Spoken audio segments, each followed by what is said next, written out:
I will call our meeting to order. Good evening, everyone. This is the regular City Council meeting of January 11th, 2022, and it is being held virtually via WebEx. So the first item on our agenda after being called to order is the Pledge of Allegiance. So if everyone is able, please put your cameras on and unmute yourself and join me in the Pledge of Allegiance.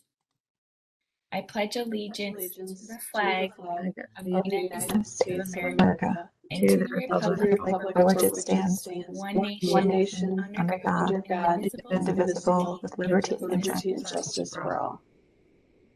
Thank you, everyone.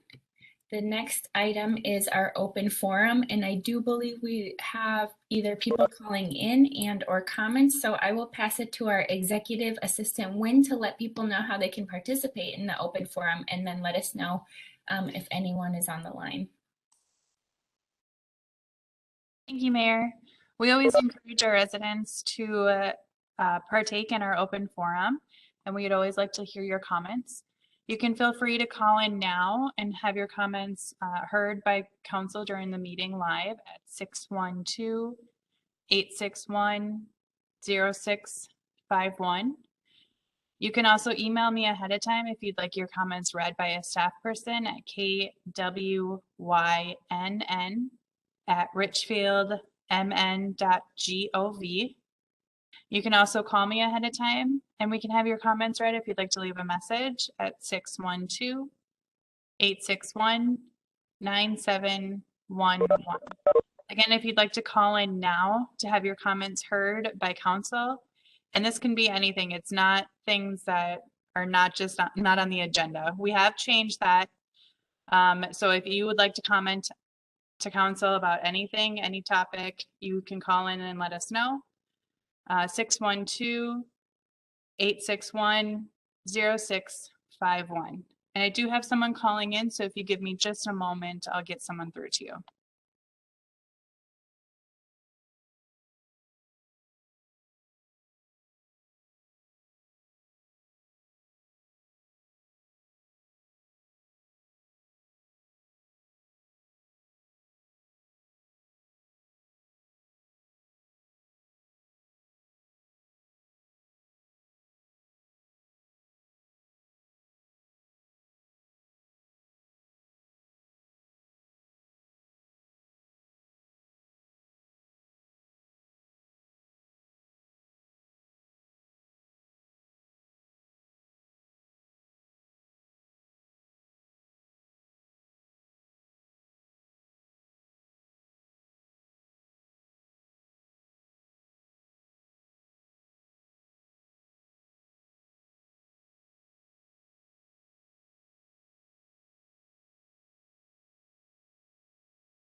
I didn't give you something to eat. I don't care. No, don't give them any. No. Hello? We can hear you. Oh. Hi. Hi. Go ahead if you want to share your name and your address, and then you have 3 minutes for public comment. Okay, Jeff Wright, 136 East 70th Street. I'm like massively in favor of a mask mandate in Richfield. I do DoorDash, and everybody I talk to at the businesses wants you guys to do a mask mandate, because when people get mad, then I hate to say it, but they can blame government for forcing them to do it. It takes the pressure off them. I'm in all the businesses in Richfield, and they all want it. And I know it's a giant leap, but Sean and I have talked about this before and stuff like that. But I really want you guys to do a mask mandate. I'm tired of anti-vax and no mask people, and I don't know what else to say. Just I really want you to do one. Highly consider doing it, please, because we're 2 years into this nonsense. And most of the rest of the world is already over it because they don't have a bunch of January 6th insurrection people refusing to wear masks. And, you know, all this stuff about schools and stuff, if you'll notice, which I know you guys know, I think someone's on the school board here, you never hear a kid complain about wearing a mask. It's all the crazy parents that do it. It's just like when I coached hockey, the crazy parents. It's the same thing. And we need one. We got to get Bloomington's probably going to do one soon, I think. I don't know. I might be wrong about that. But that's my ask, is that you seriously consider doing a mask mandate. It'll take the pressure off. Businesses want it because they don't feel like fighting with people anymore. And they need someone that they can blame it on, is what they want to do. So that's really all I have to say. And I apologize for my passion, but I'm very passionate about this mask mandate. Thank you very much. Thank you so much for calling and sharing your public comment. Should I hang up now? Yes, you can. Thank you so much. Thank you. Bye-bye. Bye. Executive Assistant Wynn, do we have anybody else on the line?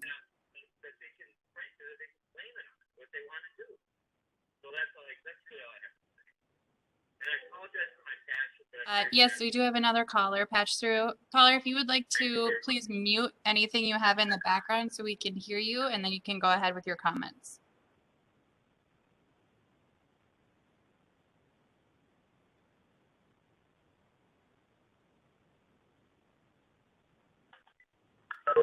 Executive Assistant Wynn, do we have anybody else?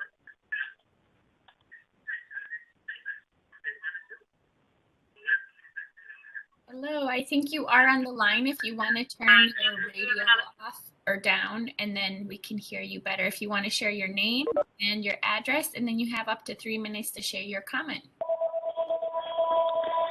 Hi, my name is Tracy Satterland, and my address is 6628 Stevens Avenue, and I'm calling to comment about the project that's proposed at the corner of 66th Street and Stevens Avenue.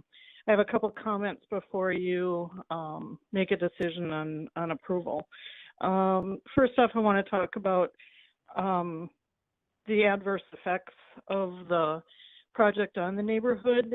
Despite the city staff indicating that there are no adverse effects, I disagree with that. According to the developer's own materials, he is saying there's 372 trips that'll be generated out of this building, and a lot of those are going to be going directly into the home across the street as far as headlights. That absolutely is going to be an adverse effect, along with the noise of the cars coming and going for the home directly adjacent. Also, as far as the shading study that's included, the builder at the last meeting at Wood Lake said there would be no shading affecting anyone. But if you look at the study, that the winter solstice, the solar panels directly across 66th Street will be shaded for most of the morning during the winter solstice. And during the summer solstice, the house directly across Stevens and the one next to that will also be in shade during quite a bit of the afternoon. I also think that's a adverse effect. The examples the builder included of other buildings that are adjacent to homes in neighborhoods, I think, is irrelevant. That is, he gave examples of homes in Minneapolis, not Richfield. Might as well give examples of projects in Chicago, Boston, wherever. Part of the difference is Richfield, at least our neighborhood, does not have an alley providing easy access out of our garages. So if we have wall-to-wall cars out in our street, it's going to be more difficult for at least me, I'm going to speak for myself, to get in and out of my driveway. The one Richfield example that he included is also not similar in that the homes are and the streets are blocked off so that the traffic exiting from the apartment building is not going directly into the neighborhood.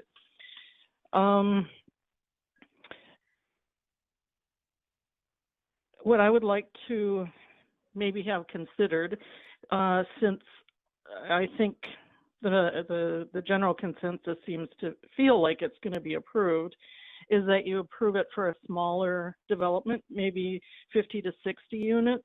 That way the offending driveway from the garage could be moved further away from the homes without taking up some of the parking spaces of which there is not an excess of. It would just solve a lot of the problems. There could be a little more green space. There would be fewer cars driving through the neighborhood, and it would just make the project a lot more palatable and fit into the neighborhood better as we are bordering on the downtown area. So I guess those are my comments. Thank you. Thank you so much, Tracy, for your comments on the development that's on the agenda Thank you. tonight. Bye. Thank you for calling in. Bye-bye. I believe that Executive Assistant Wynn's microphone is not working right now, but she did let me know that there is another person on the line. So if Executive Assistant Wynn, if you could patch them through, that would be great. Thank you. Bordering the downtown area. So sounds like you're on the line with us. If you want to turn down the volume on the meeting, and then you can share your name and your address, and then you have up to 3 minutes to share your comments. Thank you. Hello, can you hear me? Yes, we can. Hi, my name is Kathleen Balaban, and I live at 6526 Stevens Avenue. And I too am calling about the development at the 66th Street corner. I'm not opposed to apartment buildings in and of themselves, but what this is just very, very large for our neighborhood. You've heard from us in various venues throughout this development, not only this one, but the property in and of itself for the last 5 or 6 years. I don't need to go into the great detail of it. I'm asking you to please be cognizant of how we develop our city and in what venue and how we want it to look in the future. Everything is going up, which is true, but do we have the facility and or the wherewithal to maintain it, I guess, is what I'm looking at. It's too big for our neighborhood. It's not too big for the neighborhood because Hub is changing. What it's too big for is the site. That is what it's too big for. So I'm not going to take up any more of your time other than letting you know that I'm opposed to the size of this building and the structure in and of itself for the site.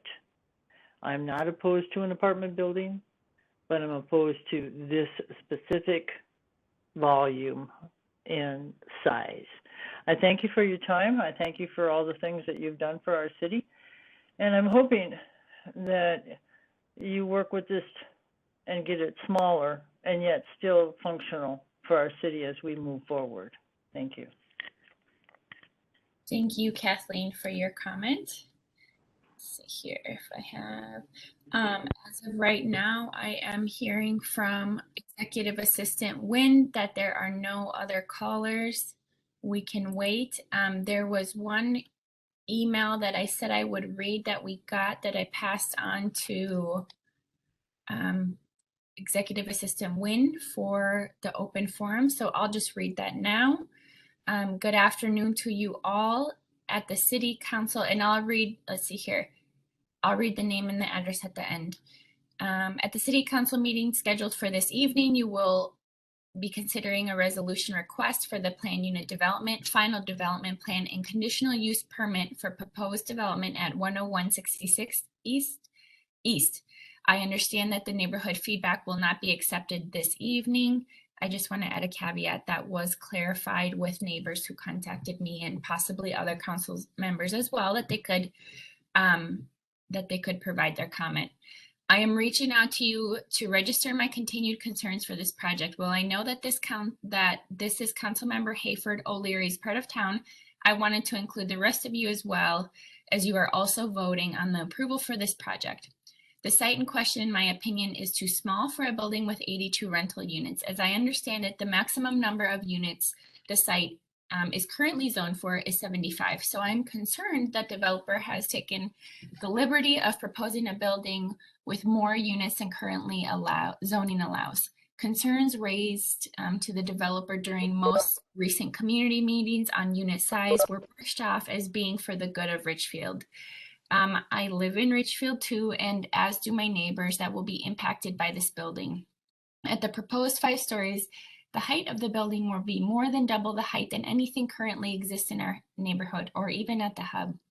I am fearful that tenants of this proposed development will be primarily using off-street parking for their vehicles, as the developer has stated that both underground parking and off-street parking, open air parking spaces are an additional cost for renters. As the city of Richfield has implemented a pilot program to declare snow emergencies from the old 2-inch snowfall to the new 4-inch snowfall because of concerns that ticketing and towing of unmoved vehicles is too impactful for renters. Exactly where are these vehicles going to park during the snow emergencies and plowing activity? As seen in the side streets near many of 76th Street apartment buildings, I don't want our streets crammed bumper to bumper with off-street parking and poorly plowed swept streets because the developer wants to build resident density that is simply too high for the size of the site. I also have concerns about the increased traffic in my neighborhood, especially in First, which is already experiencing high traffic volumes during rush hour, with vehicles detouring down First or 67th Street to avoid the backups in the 66th and Nicollet roundabout. I think that all the neighbors are in agreement that some kind of residential building would be built in this space and are open to it, but going from an area that housed 3 single families and a church building to a huge 82 unit apartment building is excessive. Our feedback, other than alternate housing for this space, has been disregarded by the developer. The entire process has been a frustrating one, and I know from speaking to my neighbors that they are frustrated as well. We attend meetings and provide our feedback. Perhaps a few minor things are addressed in the future plans, but the majority of the concerns voiced are not. Feedback from city leaders seems to fall on deaf ears. Despite our concerns, the decisions made on the project are in favor of the developer and are approved by the city. Many of my neighbors have thrown up their hands because they feel that like their voices are not being heard. The grand plan for the future of Richfield gives more importance to the high density housing than to the single family homes we currently own. I urge you to vote no and require the developer to reduce the size of the proposed development. Thank you in advance for your consideration. Joanna Klisch, Klisch, and she lives on 6641 First Avenue. And then I did hear from Executive Assistant Wynn that there is another caller on the line. So if you would like to patch them through, that would be great, Executive Assistant Wynn.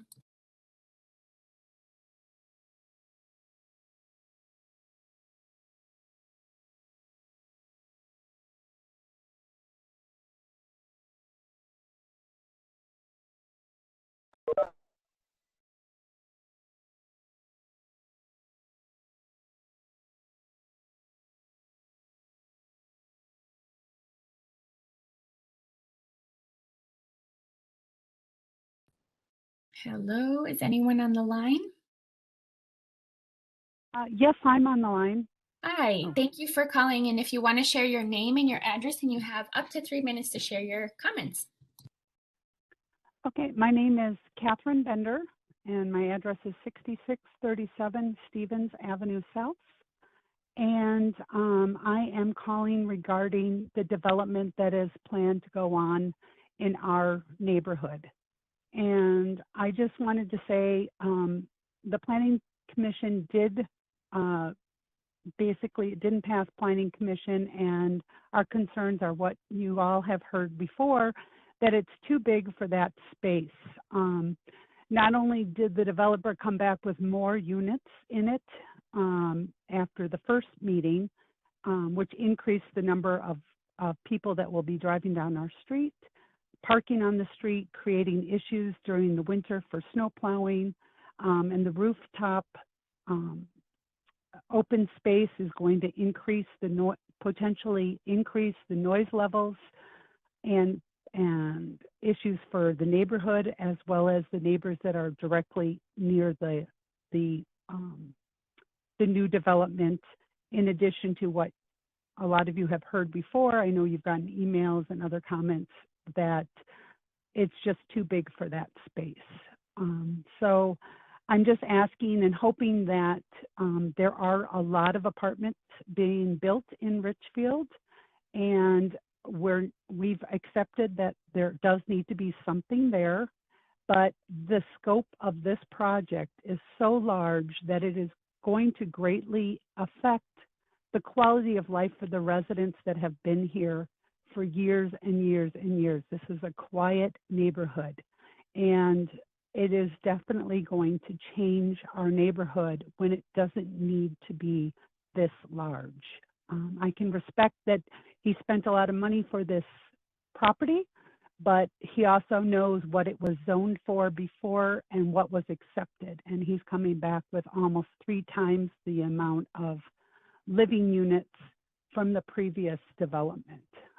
So I'm just asking you to please take into consideration the quality of life physically, emotionally, and mentally for the people in the neighborhood. We do have small children, and parked cars in the street are going to cause obstacles that may not see children or small dogs dashing into the streets. And just the sheer volume of traffic is going to increase. So again, I'm just asking if you could please think of the residents, and you've heard all of the residents have been quite upset about the scope and size of this project, as well as the fact that there's going to be commercial, and we don't know who the commercial people are going to be, but keep in mind it's a quiet neighborhood, that it should not be an all-night thing or even into the late hours. And again, Thank you, Kathy. If you could wrap up children in the neighborhood. Thank Sorry, you. this is hard going. I can't hear anything from you guys. Absolutely, not a problem. Thank you so much, Kathy. We appreciate it. Thanks for calling in. Thank you. And I believe we do have another caller also, if you'd like to patch them through Executive Assistant Wynn.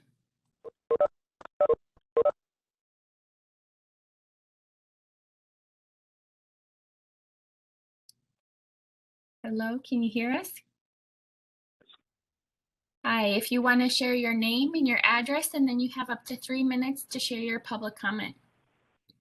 Sounds good. My name is Aaron Furseth.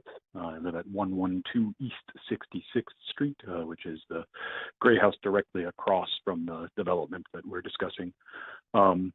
Just kind of wanted to add my voice to this. You know, obviously part of our concern is directly affecting our house and the solar panels that we had on. And I heard a previous resident mention that she'd seen some studies that would negatively affect that for us, which is of course a concern. And basically just to echo, I guess, what the other residents are saying, that it just seems like something as tall as is being considered right now is just a too large of a thing for that space. So I hear some of the other concerns about traffic and those type of things, which don't necessarily bother me quite as much, but I do agree with my neighbors that just seems like too large for that space. So thanks for your time. Thank you so much for calling in. It looks like we do have another caller.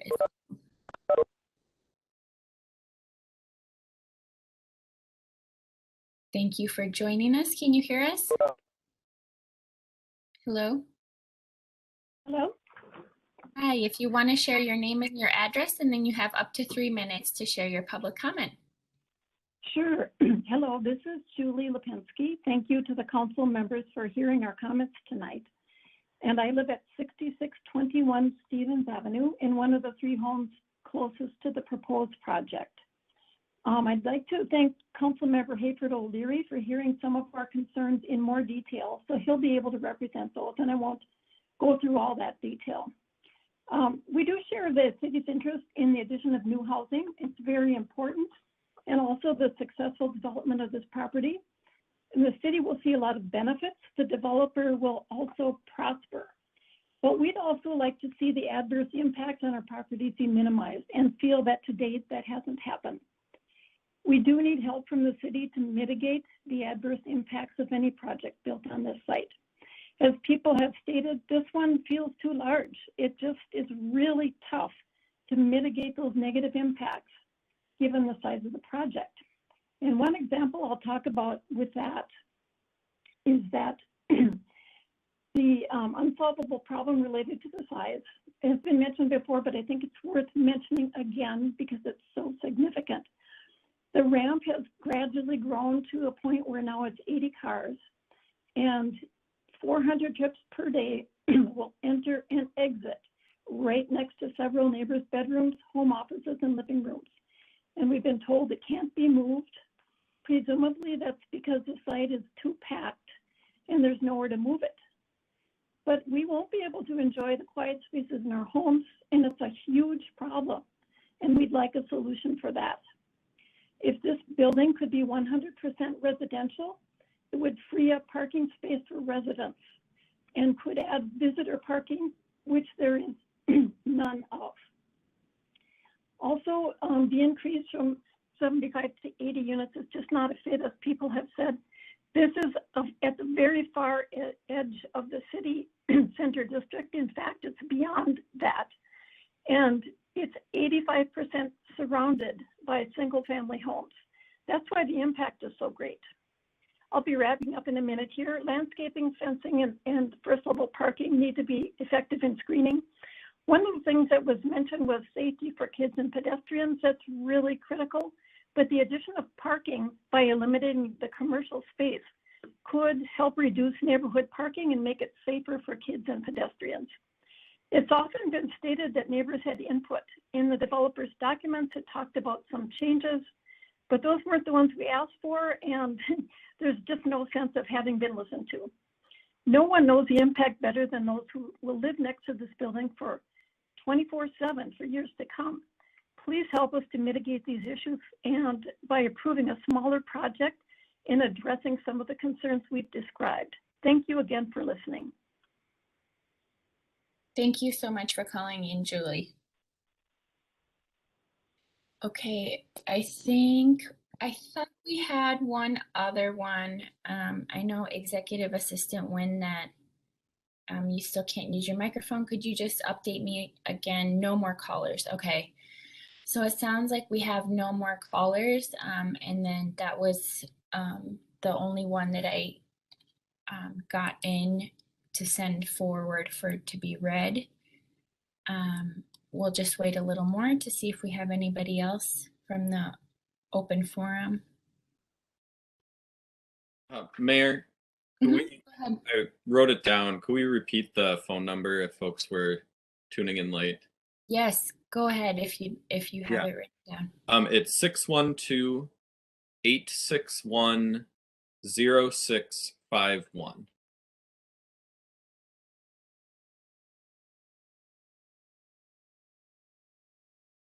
Thank you for that.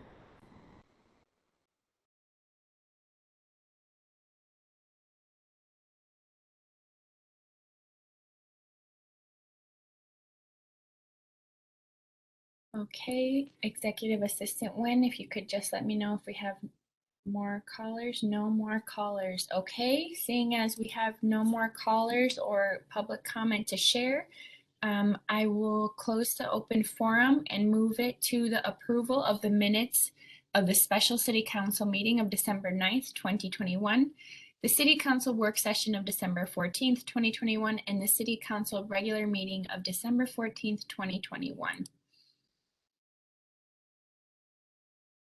Councilmember Whalen, I'll move to approve the minutes.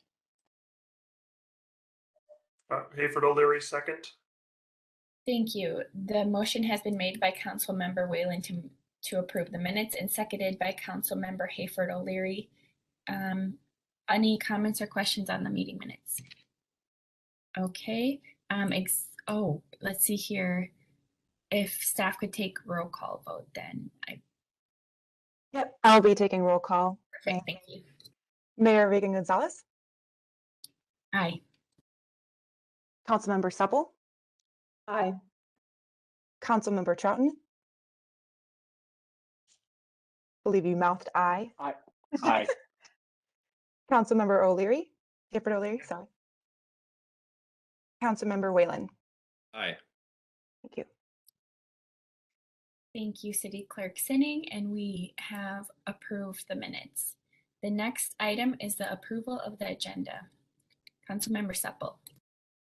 I would move to approve the agenda with the following change: to add consideration of a COVID resolution after the city manager's report.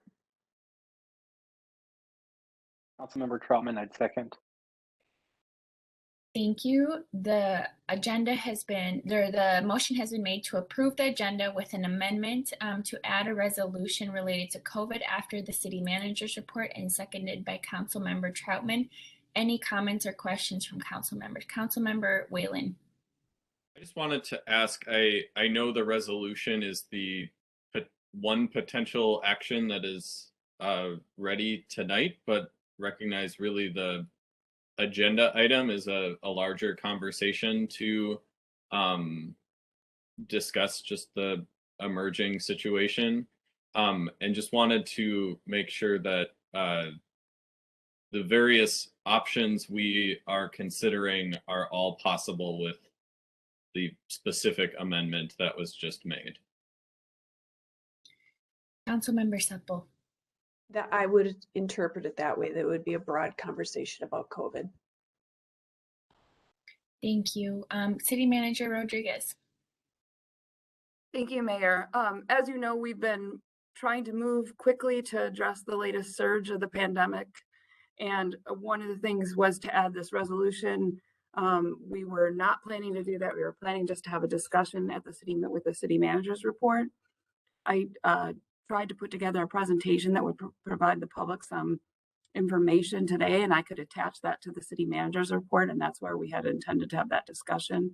And I couldn't attach it until the amendment had been made to the staff report. So that's why we chose to do it as we did. But yes, we will be discussing all options during the city manager's report. And this gives you the chance to take action tonight on one of those options. The other options, well, we don't know all of them yet. We haven't had the discussion, but the other options that we know we're going to discuss, which includes a mask mandate, would take some time to bring back to the city council if you chose to go that direction. Thank you, City Manager Rodriguez. Other comments or questions before I take the roll call vote on the agenda with the amended item on after the city manager's report? Okay, City Clerk Sinning, if you could please take the roll call vote. Okay. Mayor Reagan-Gonzalez. Aye.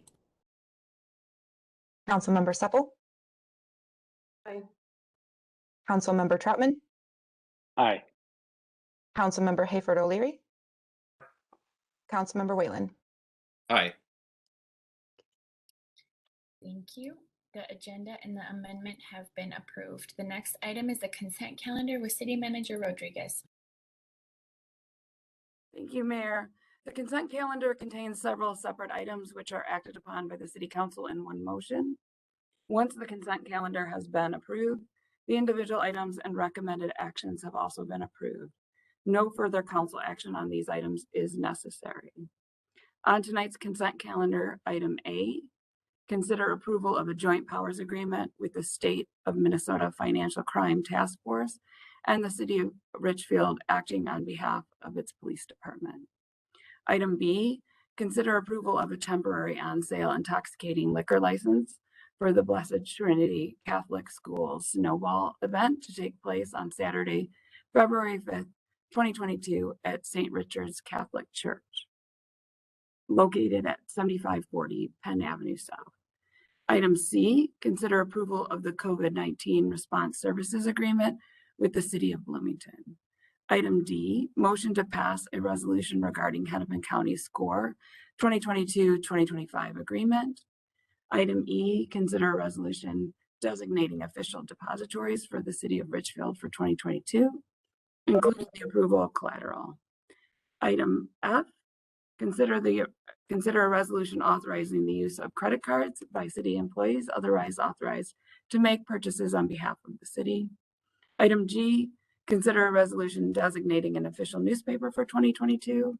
Item H, consider approval to designate an acting city manager for 2022. Item I, consider the designation of a mayor pro tempore for 2021. Oh, I'm sorry, that should be 2022. That's an error in the agenda. I submit all these items for your consideration as part of the consent calendar.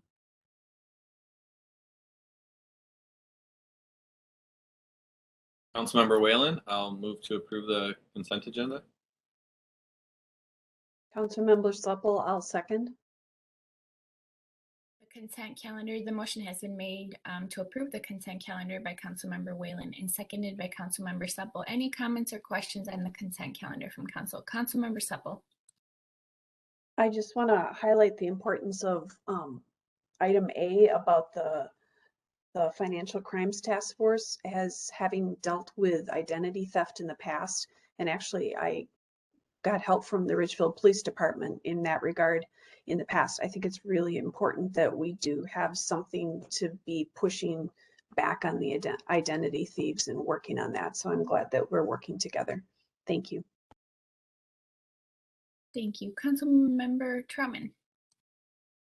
Thank you. I want to echo those comments about just the capacity building that our public safety department is doing with regards to financial crimes, and lift that up. I also had a quick question with regards to the Scrivener's error in the consent agenda. Do we need to make a motion to clarify that?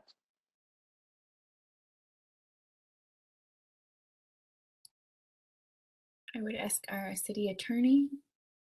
Mayor, Councilmember Troutman, I don't think it's necessary. I think as long as it's been pointed out by the city manager, that should suffice. Okay, thank you. Great. Any other comments or questions on the consent calendar?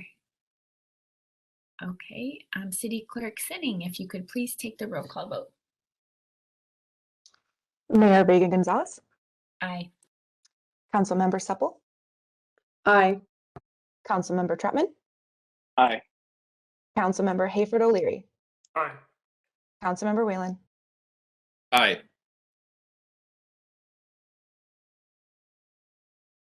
Okay, we have 5 ayes and the consent calendar passes. Thank you very much. The next item, item number 4, goes to Councilmember Hayford O'Leary. Thank you, Mayor.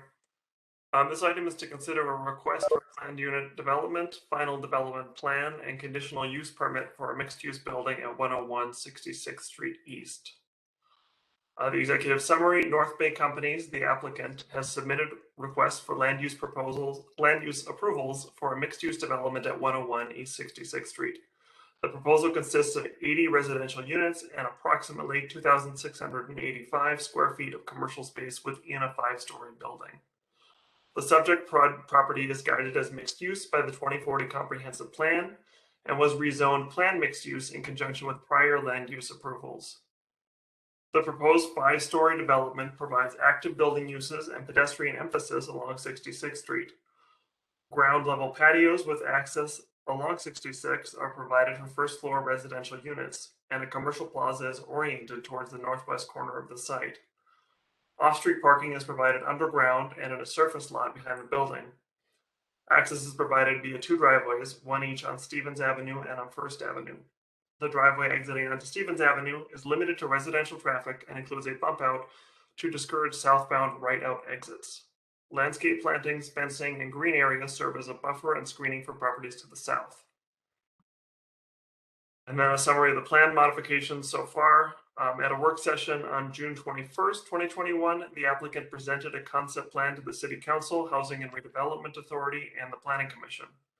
Based on feedback from policymakers and staff, the applicant reduced the building height from 6 to 5 stories, integrated the commercial space into the building, and moved the plaza to the west side of the building.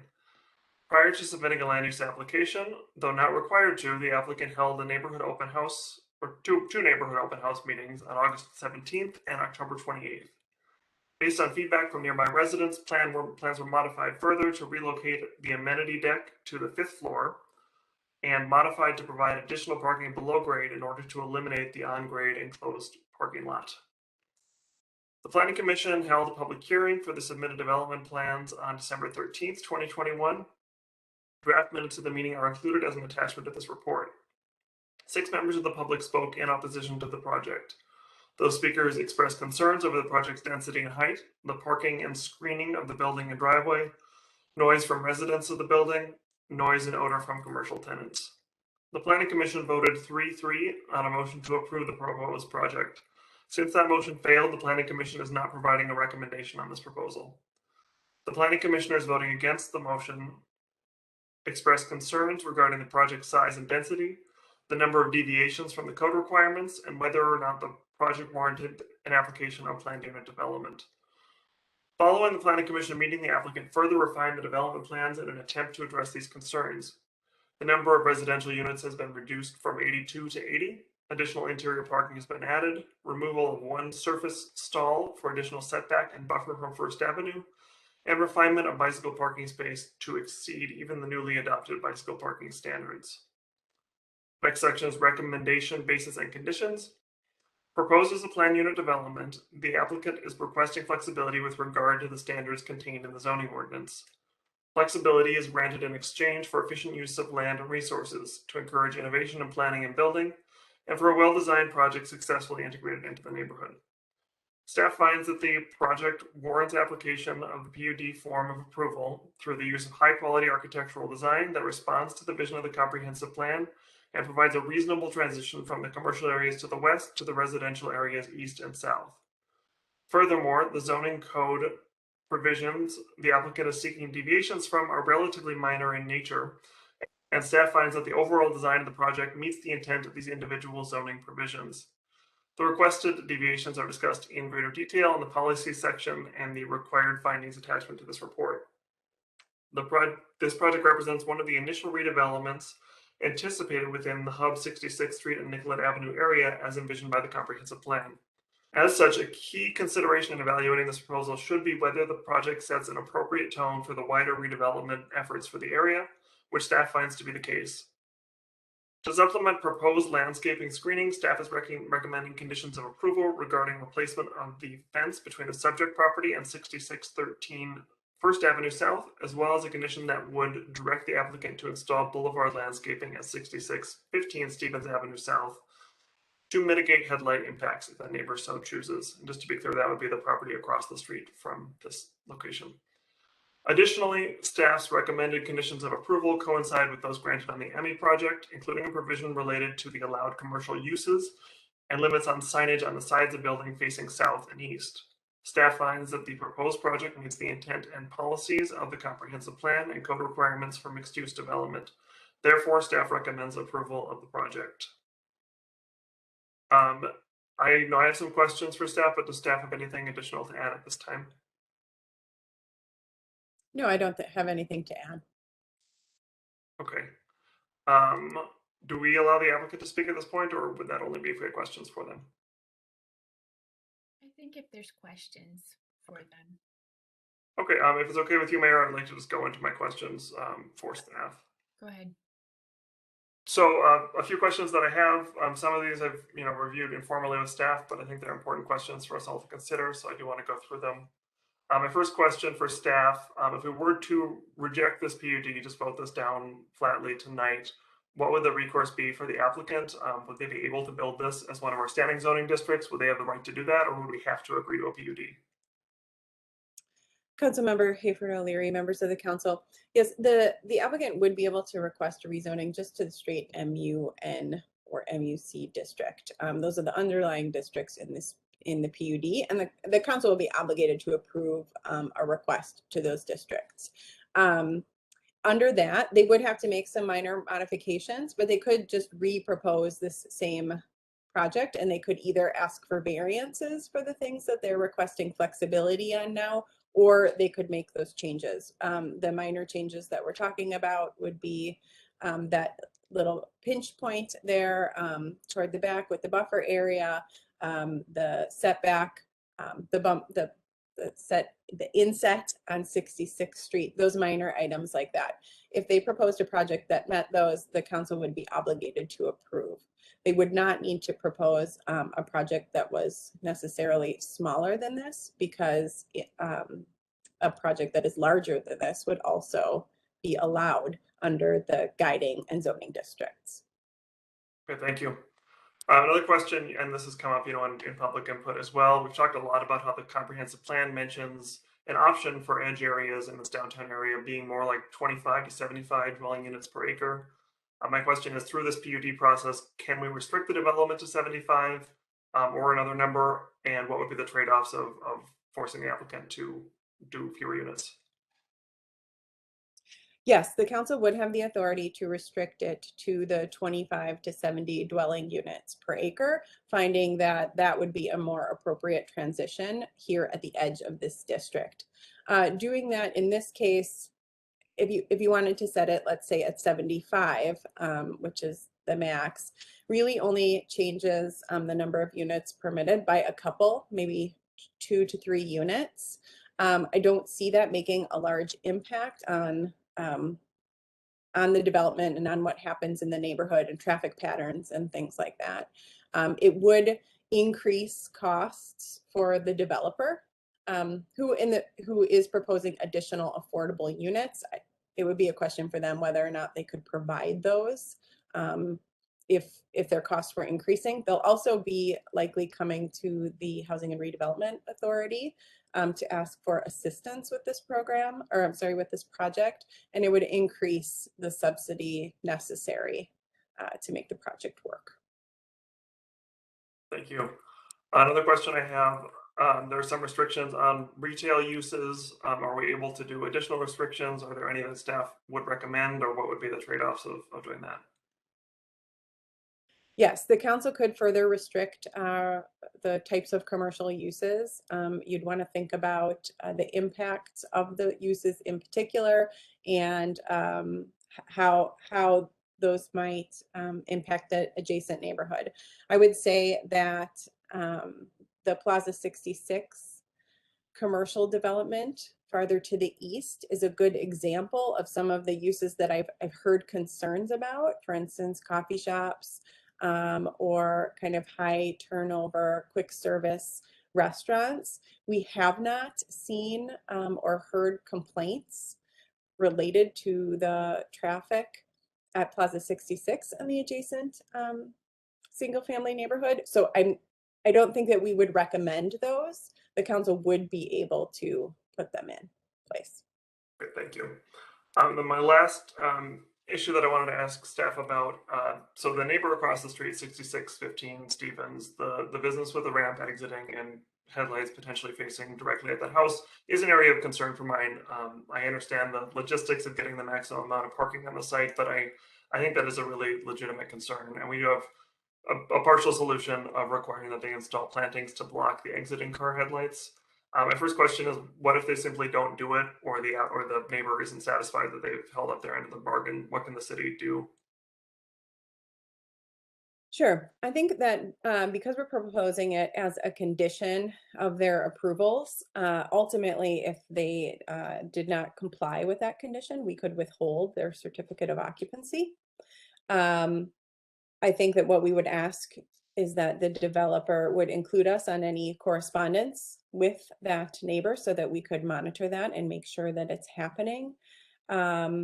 Ultimately, we could also have the developer put down an escrow for that work, such that if the developer doesn't come back and install it, the city would have the funds to help that neighbor do that. Okay. And then the other question is, especially because I don't think that there's any modeling of exactly where headlights land with the grades of the sites and the angle of the ramp. I believe 4 feet is the max height of shrubs or fences in a front yard. So my question is, what if that's like flatly not tall enough? If headlights are just consistently going over that into their windows, is there anything that the homeowner can do or that we can do for them? Sure, in terms of installing something taller. Installing something tall enough to block the headlights, yeah. Right. So because the code says that you're limited to 4 feet, there would be a variance request that would have to come through. That said, I do think this would be a unique situation that would likely warrant the granting of a variance. I can't think of another situation where we've had a problem with an exiting driveway and headlights like this. So it would certainly be unique and something that you could potentially grant a variance for. Okay.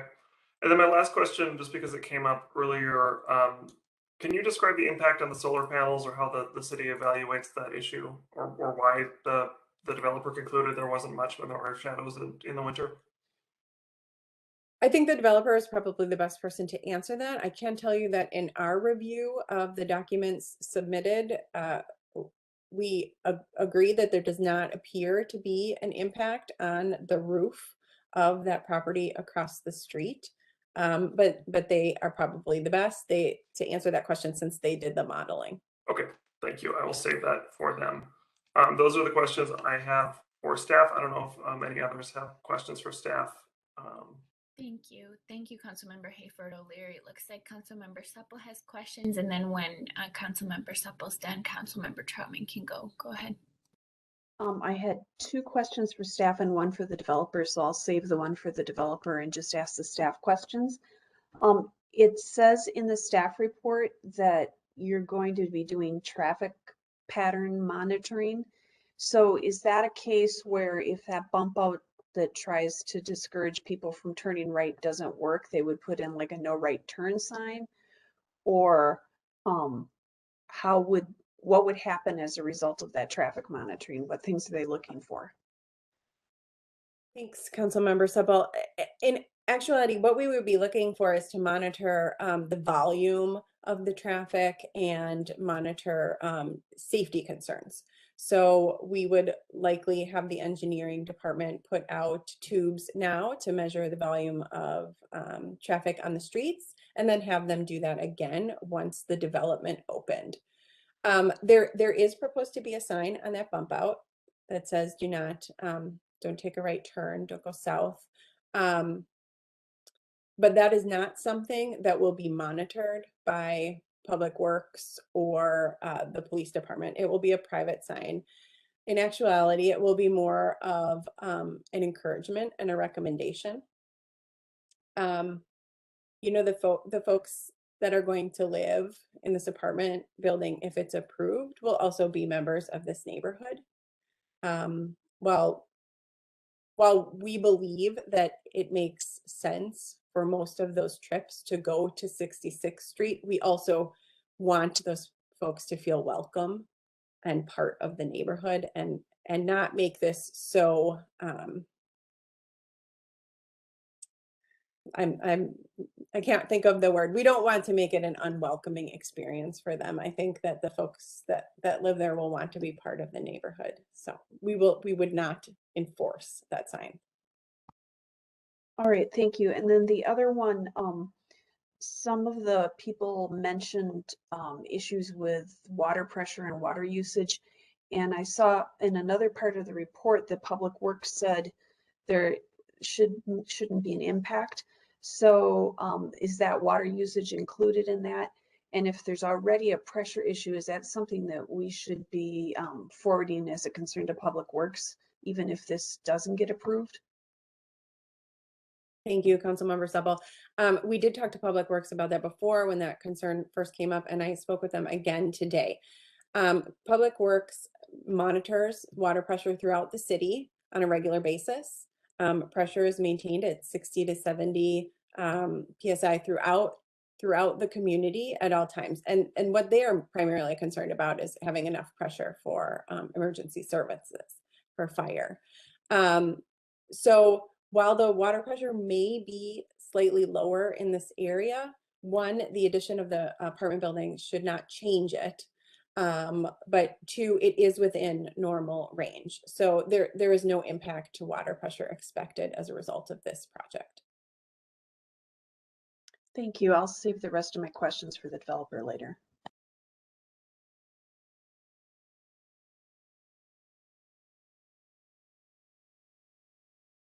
Two quick questions. Following up. One, I was really glad that you mentioned potentially escrowing funds to ensure that certain things took place. I was wondering if we had the capacity to do that similarly with the solar panels and to mitigate any financial harm if there was shadowing, if the modeling was, and I'm not familiar with the conflict other than having heard it one way or another.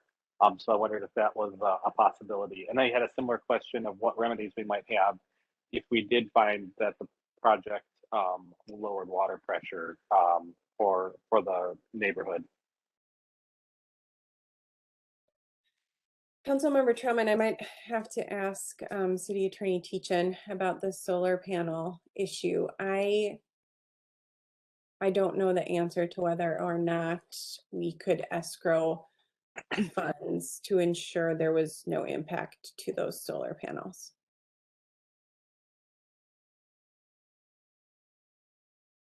Mayor, Councilmember Troutman, that might be, that might be an issue we need to look into. It's not something that honestly I know the answer to off the top of my head, whether that would be something that we could do. Okay, thank you. I'm not meaning to put anybody on the spot. I was just wondering what our capacity and what tools we might have. And Councilmember Troutman, in regard to the water pressure issue, Public Works will continue to monitor that. It isn't very important to us in terms of emergency services.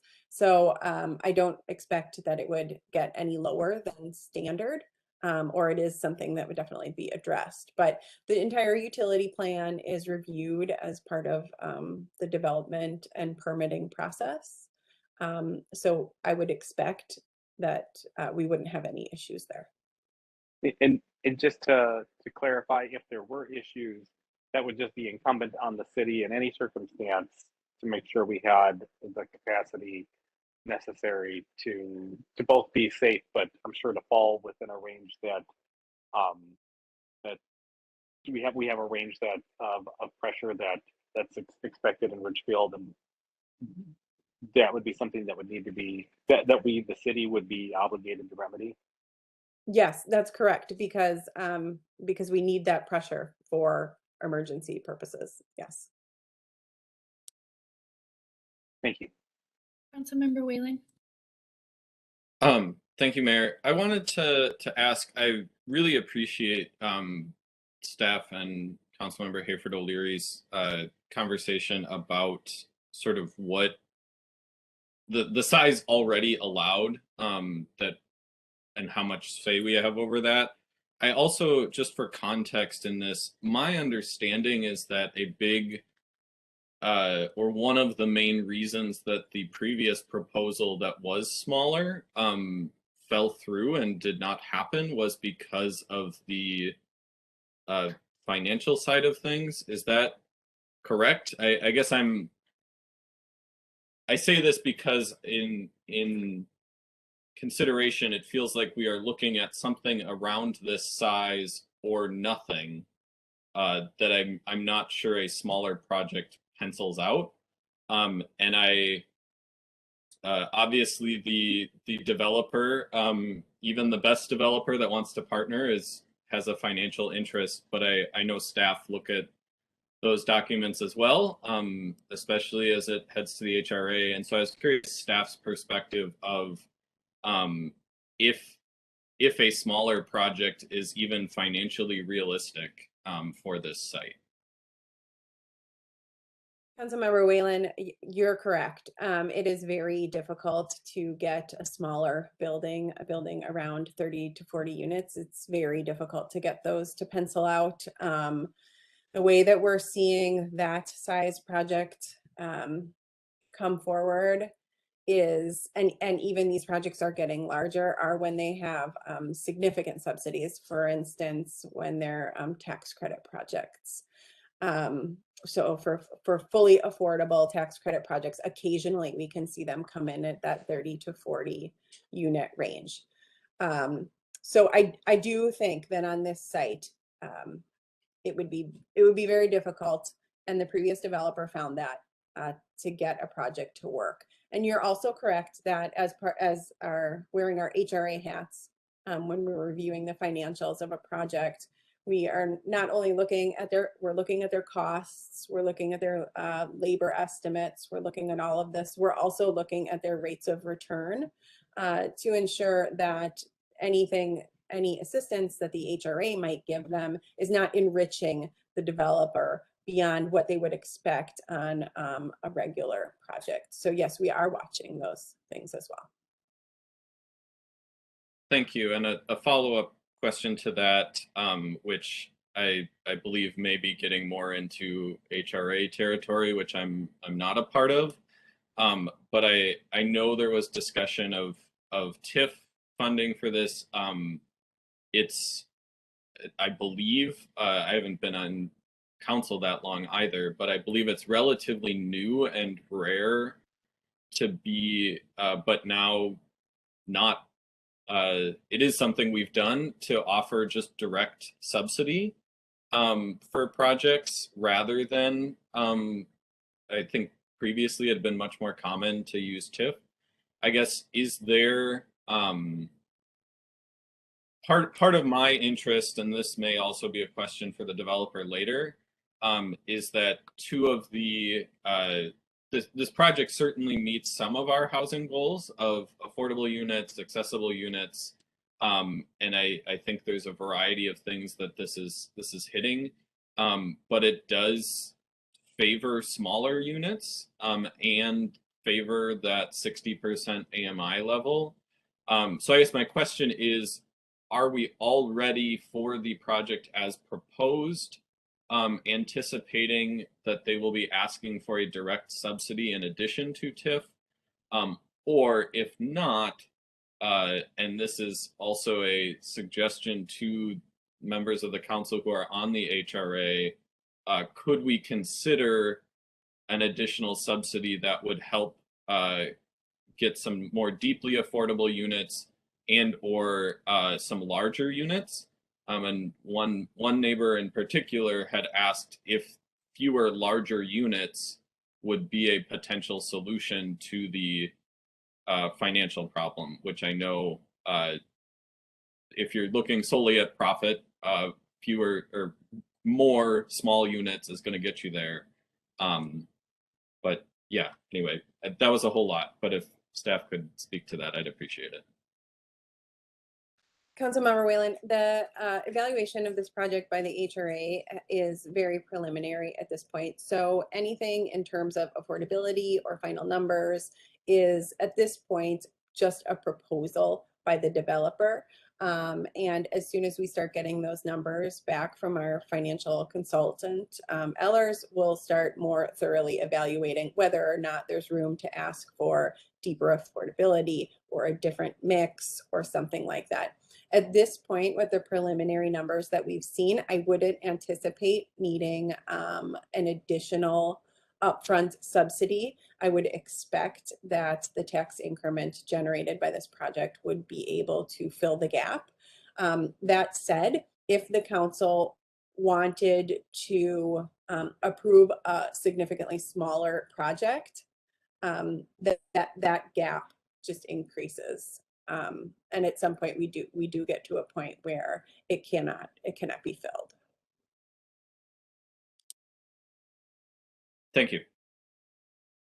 I wanted to ask clarification. Can you go back to when Councilmember Hayford O'Leary was talking about if we denied this PUD tonight and then they could go back and still build up to, I think it was 75 units, and then what the impact of that change in units meant in terms of traffic and other in size? Could you review that item again, please?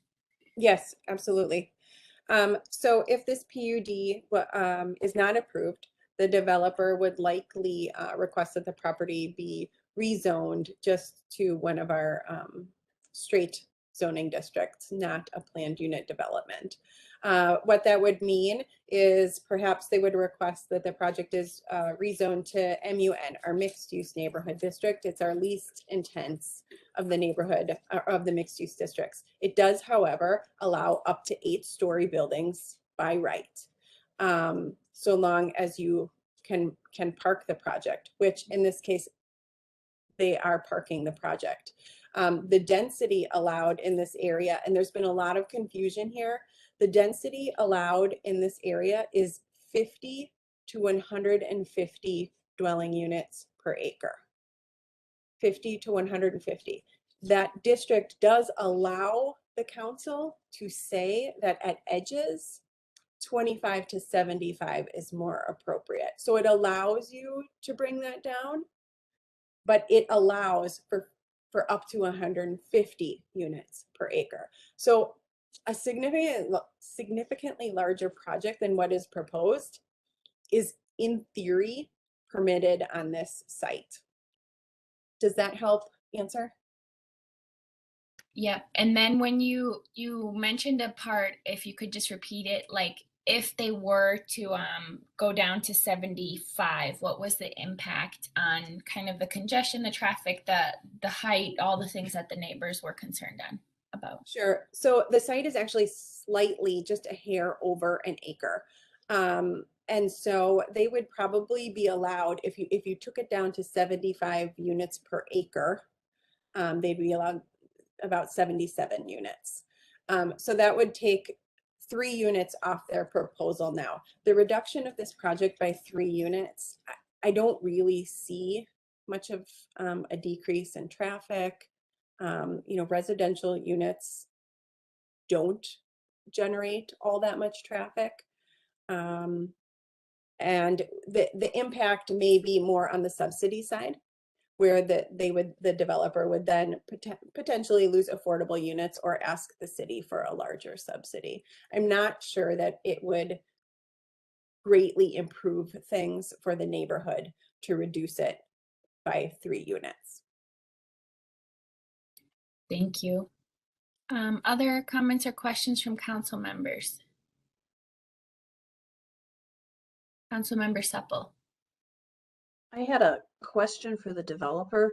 One of the residents that wrote in talked about what would happen if we took away the commercial and simply just had straight residential. Could that allow it to be like a 4-story building instead of a 5? Does that pencil out? And I know they originally asked for a 6-story and they brought it down to 5, and I'm wondering why they didn't go all the way to 4 and some of that kind of stuff. If they could give us more background, please.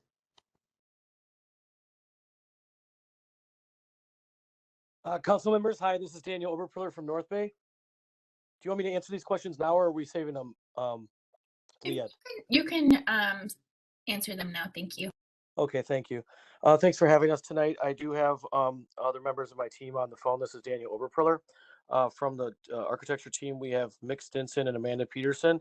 I do have Garrett Duncan from North Bay, which is a developer, and Carol Lansing, which is who is a land use attorney, listening in. And Alicia is also on the phone, who is also on the North Bay team, and Laurel. So those are the folks on our team. We really appreciate all the hard work that the neighborhood group has done. I think I got to honestly say that we don't want to cause a negative impact on anybody regarding the solar or the headlights. So I'll work steadfast on making those solutions happen, right? We also have solar on the top of our roof, so I do understand how important it is to save the carbon footprint, and we do have a green energy building. Regarding the 4-story height situation, well, when you bring it down a story, you basically cram more smaller units into the project, right? And it doesn't necessarily mean that there's less units. There's probably a pretty insignificant difference in terms of shadow or anything, because we did adjust the building on the footprint of the site to the front, which is good urban design, to eliminate the anything that would impair the residential in the rear or to the south. So I think the unit mix that we did arrive at is far more favorable for a unit mix that is financeable and diverse. We did also add 5 extra units into the project as inclusionary zone units, and that's really the reason as well. I think that was a good idea. We are also focused on having the handicap units, the ADA units by the elevators, and having a unit mix that is equitable across the board in all of our underwriting. So you can take a look at that. And we've also worked hard on meeting our parking requirement. Regarding the commercial district and the commercial use, I think it would be it's really hard to have the retail in general, and we have to underwrite it where there's a local business there. We're focused on not the quick serve, but the neighborhood and the fabric of Richfield, and being a resource for Richfield and the neighborhood rather than being a nuisance. So we have figured that it's we'd like to have a local business in that spot, and it is an active corner. It does have great sight lines from the hub. It does see a lot of traffic, and we are. I don't know it would be a dead kind of building, I guess, if you can't activate the street in a residential building for that long of a block. I do think the walk-ups do provide, and we will also keep designing the walk-ups so they are more pronounced, because we want to have activity on the street and we want to have people be a part of it. I think a couple other questions that some of the council members had, I got to remind myself maybe a little bit of the ones at the beginning. Were let me hear. Any of the council members, are any of your questions for the developer, have they not been answered yet? Councilmember Hayford O'Leary. Thank you. I'm just wondering if there is somebody who's worked or is really familiar with the solar report, if they could just walk us through what we're seeing to just understand exactly. I may have heard from Mr. Overpiller that their goal is to not impact, but it seems like that's maybe proven or not, and I don't know that I can fully understand from the visuals in the report. I think that's honestly the answer to the question. I mean, I think that's reality right now.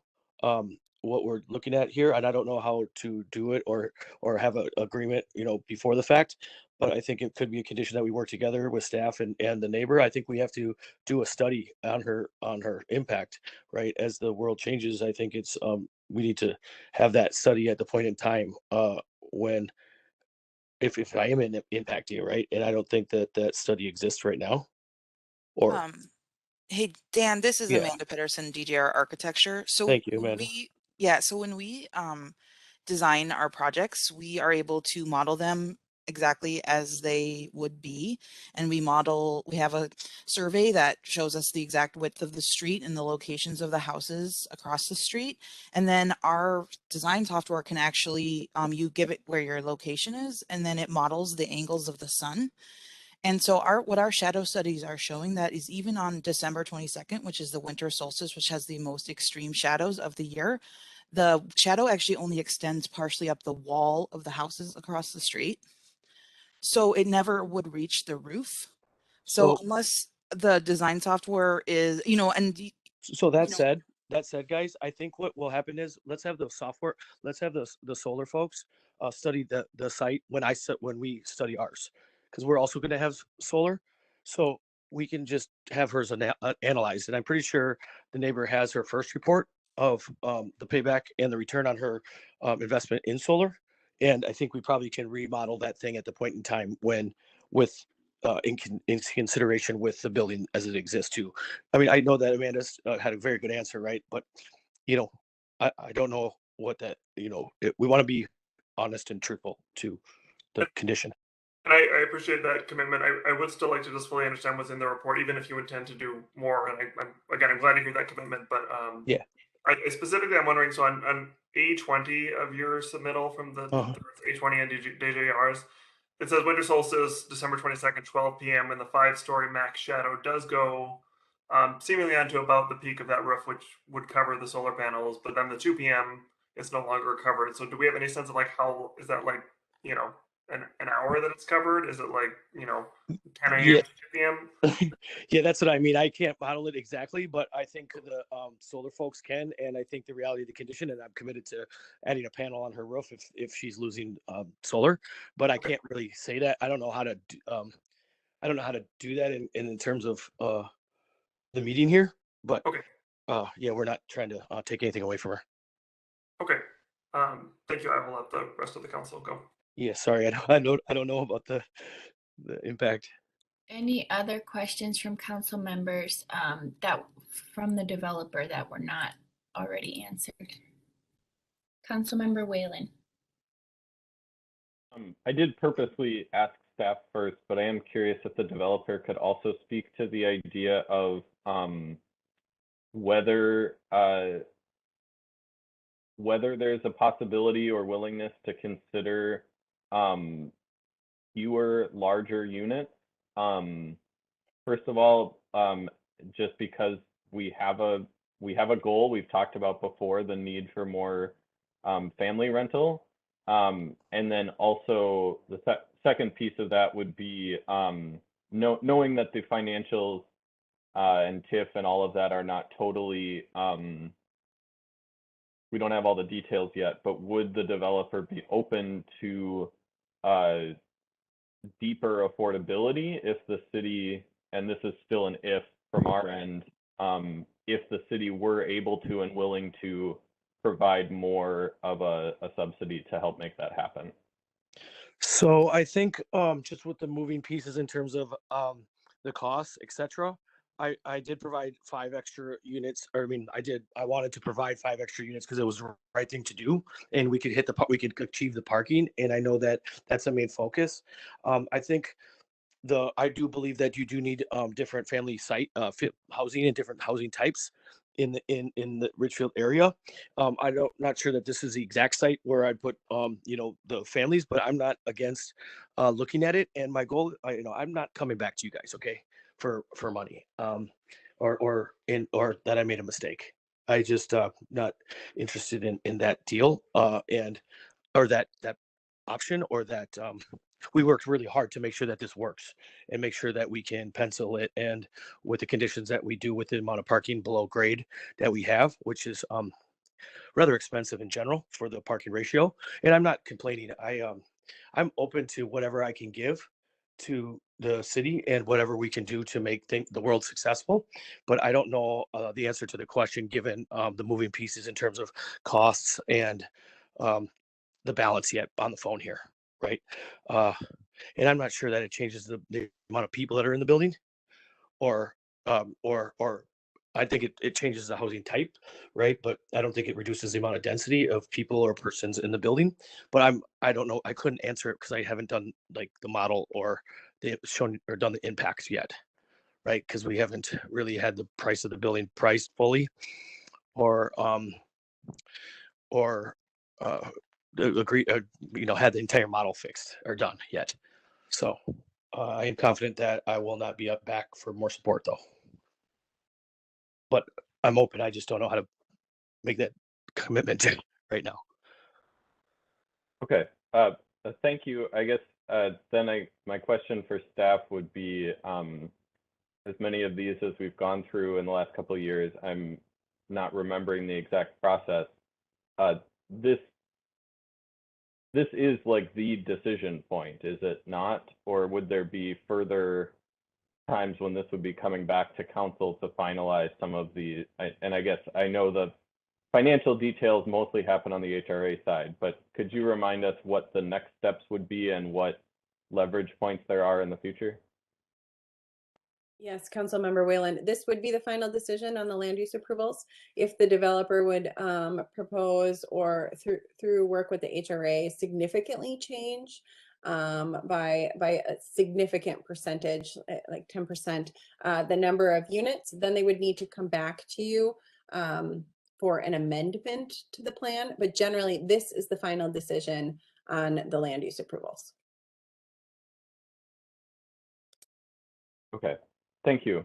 I guess I'll just share with the developer and with the rest of council that I generally am, I hear the neighbors' concerns. I think that it's, I really appreciate the ways that several of these really specific things have been taken into consideration. I really appreciate from the staff side of things that these are written into the resolution with sort of teeth, for lack of a nicer word, that we've seen in previous projects, that there's been some understandings with neighbors that don't always get followed through on, and that I just appreciate that these are very clearly in the resolution or the approval, specifically like the odor scrubbing, the extra work that the developer's done around the lighting studies, the conversation around headlights, all of that. But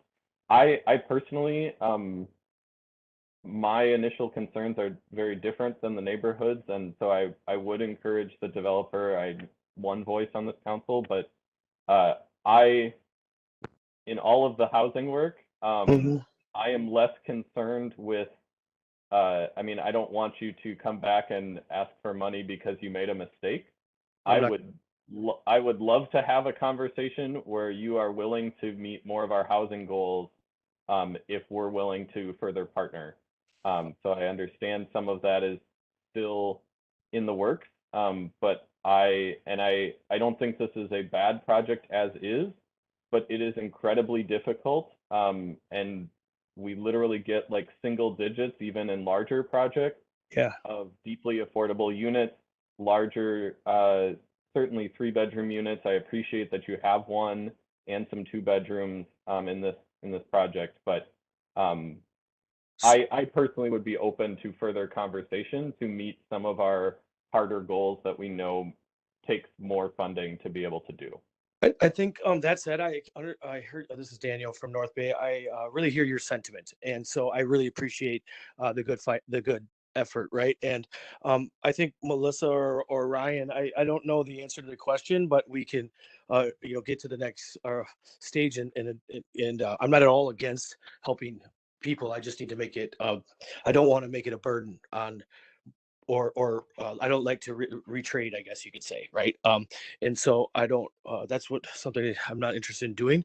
The good thing about this project also, this is a larger unit per square foot, like average, than the Henley project as well as the Riley project on 64th and Lindale. So I think the average square footage of the Henley project was about 460 square feet a unit, like 467, I think, to be exact. And I think the Riley project is sitting at like 550. And Mick or Amanda, I think what we were on this one is about 620. Is that about right? I think I'm blanking on the exact number, but it was a Yeah, large. I don't know it off the top of my head, but that Mick, is that what we got down to, or did we get higher than that? Because it was 7 something. Yeah, Mick Stoddard from DJI Architecture. Yeah, I think we did get down below 7. It was like about 650 or so. Yeah, which is considerably higher than 550 on an average per square foot. So we are trying to build a variety of housing. I know it doesn't sound like it, but it's a balance. And we are trying to, these are larger units, and that's strategic because we don't want to fill, Richfield up with a bunch of studios, right?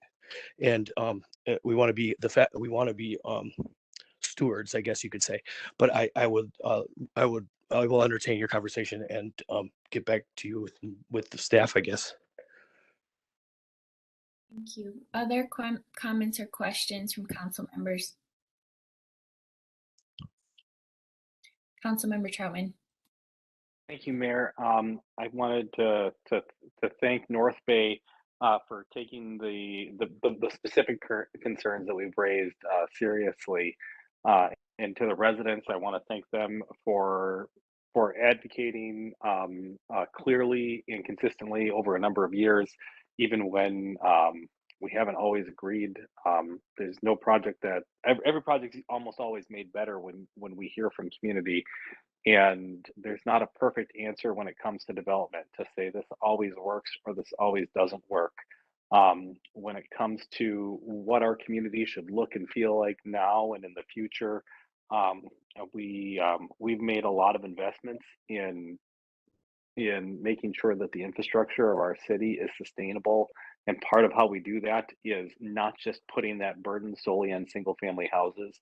And so in addition to providing affordable housing and housing for people when we have a housing crisis, it also really helps to make the infrastructure investments that we need to make.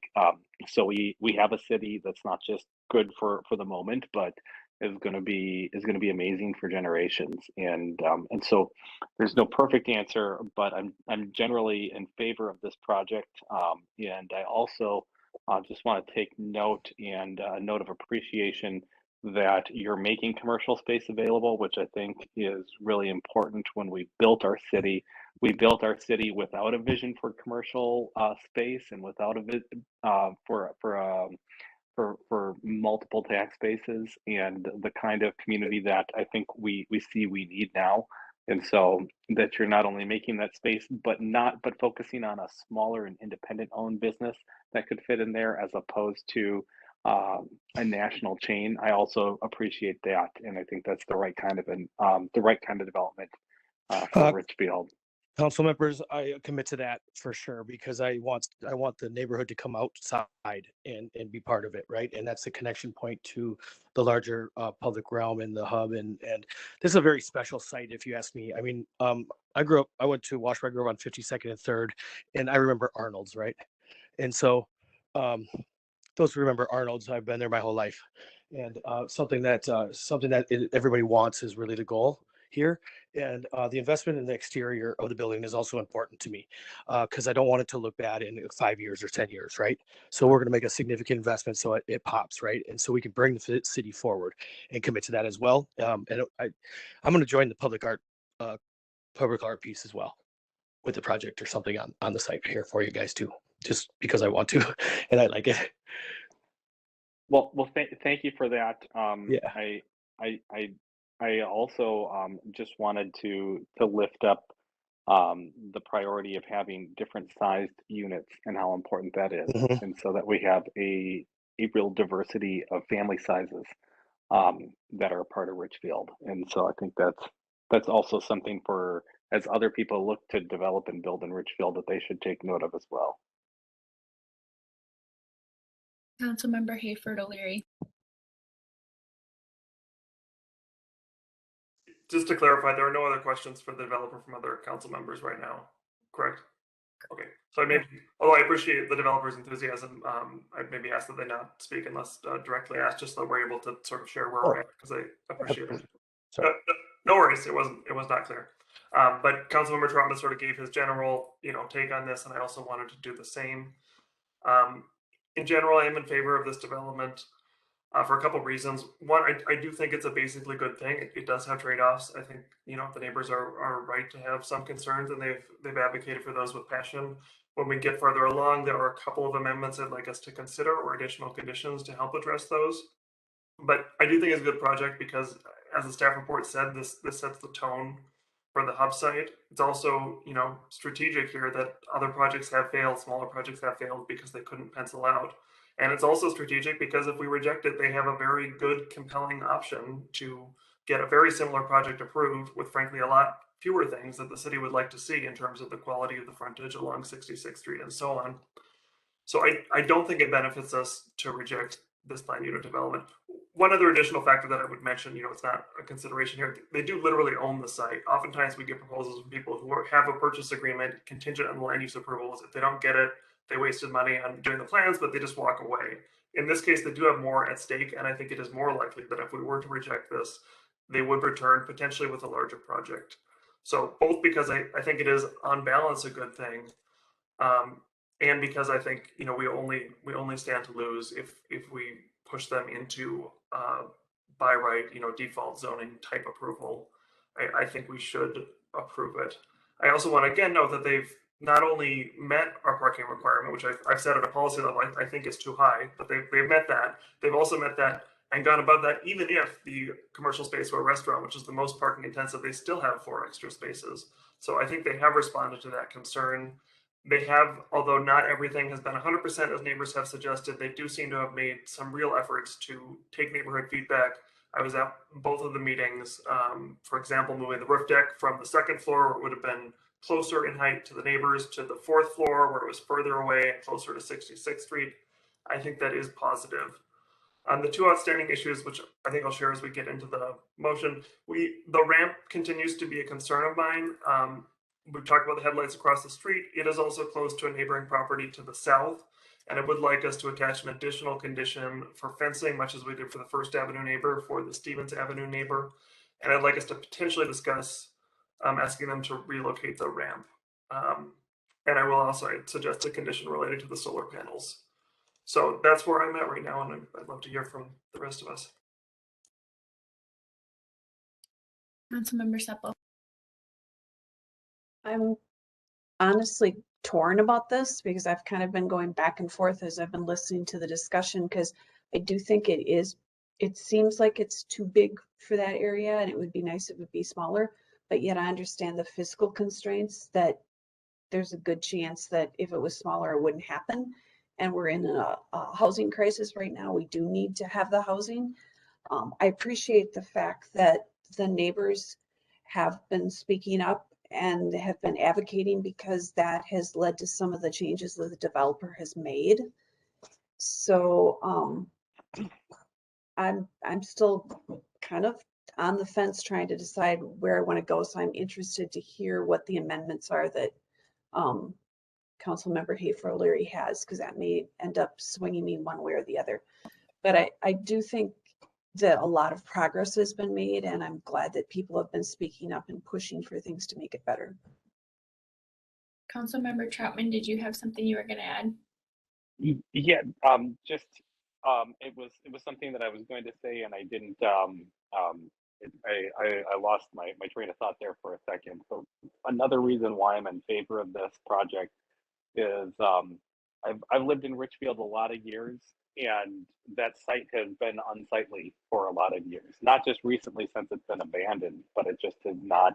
It's not what that site could be. It's not close to the highest and best use of that land. And we've had a couple of owners with a couple of ideas here, and so part of the time value is you blink and there's a decade, and we've had a decade of something that's not sightly there, waiting for a different kind of project. And so part of why I think it's a good and timely project is that we're not starting from zero. We're starting from something that's not great at the moment.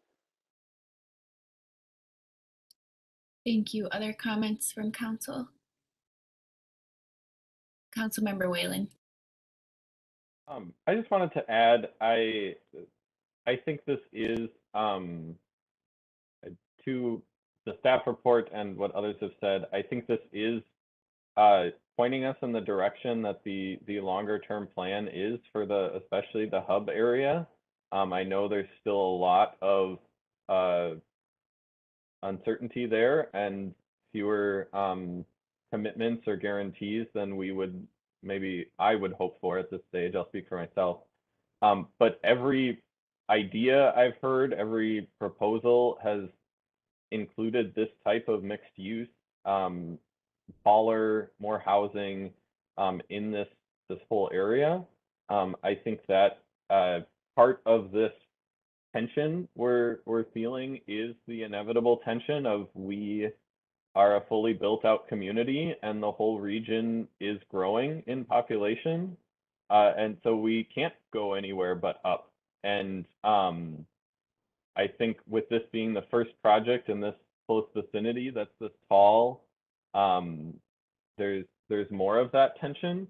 I do think this is a good proposal and direction to be moving. I greatly appreciate that neighbors have been focused on and vocal about these very specific quality of life issues and how do we be good neighbors to one another.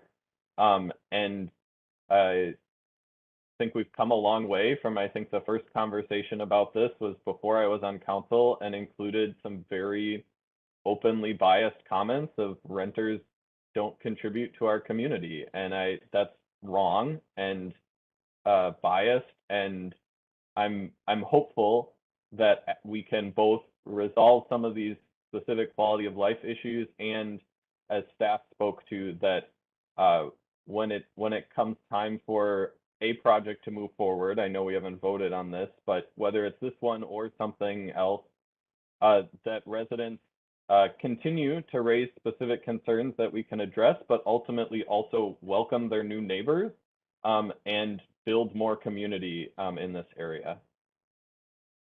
Thank you, Councilmember Whalen. I will add where I'm at. If I knew that rejecting this PUD could greatly reduce the size of the development and kind of as it relates to the size and the impact of the size that the neighbors are talking about, I would definitely do that. And as Councilmember Supple has said, I have been going back and forth, but hearing the information about reducing it, so if we reject it and then they can come back and build it with reducing 3 less units and having a lot of other conditions changed, to have a lesser project overall, I just don't see that being a better option than giving a PUD. I think that's my biggest kind of factor that I'm taking into account, and that going back and forth as well, Councilmember Supple. I will say I am in alignment where Councilmember Whalen is talking about asking the developer to consider, if possible, larger subsidy from the HRA, and for larger and possibly less units. We do have a lot of these types of buildings and apartments coming up, and I would like to see as much diversity in size and unit size if possible. I understand the developer said they can't answer that right now, but as a HRA member, and a city council member, I would like to request that be seriously considered. And then I would like to also consider Councilmember Hayford O'Leary's amendments as well. And so this was a very tough one for me, but I think seeing what the option B would be in place of this vote is kind of the biggest decision maker for me right now.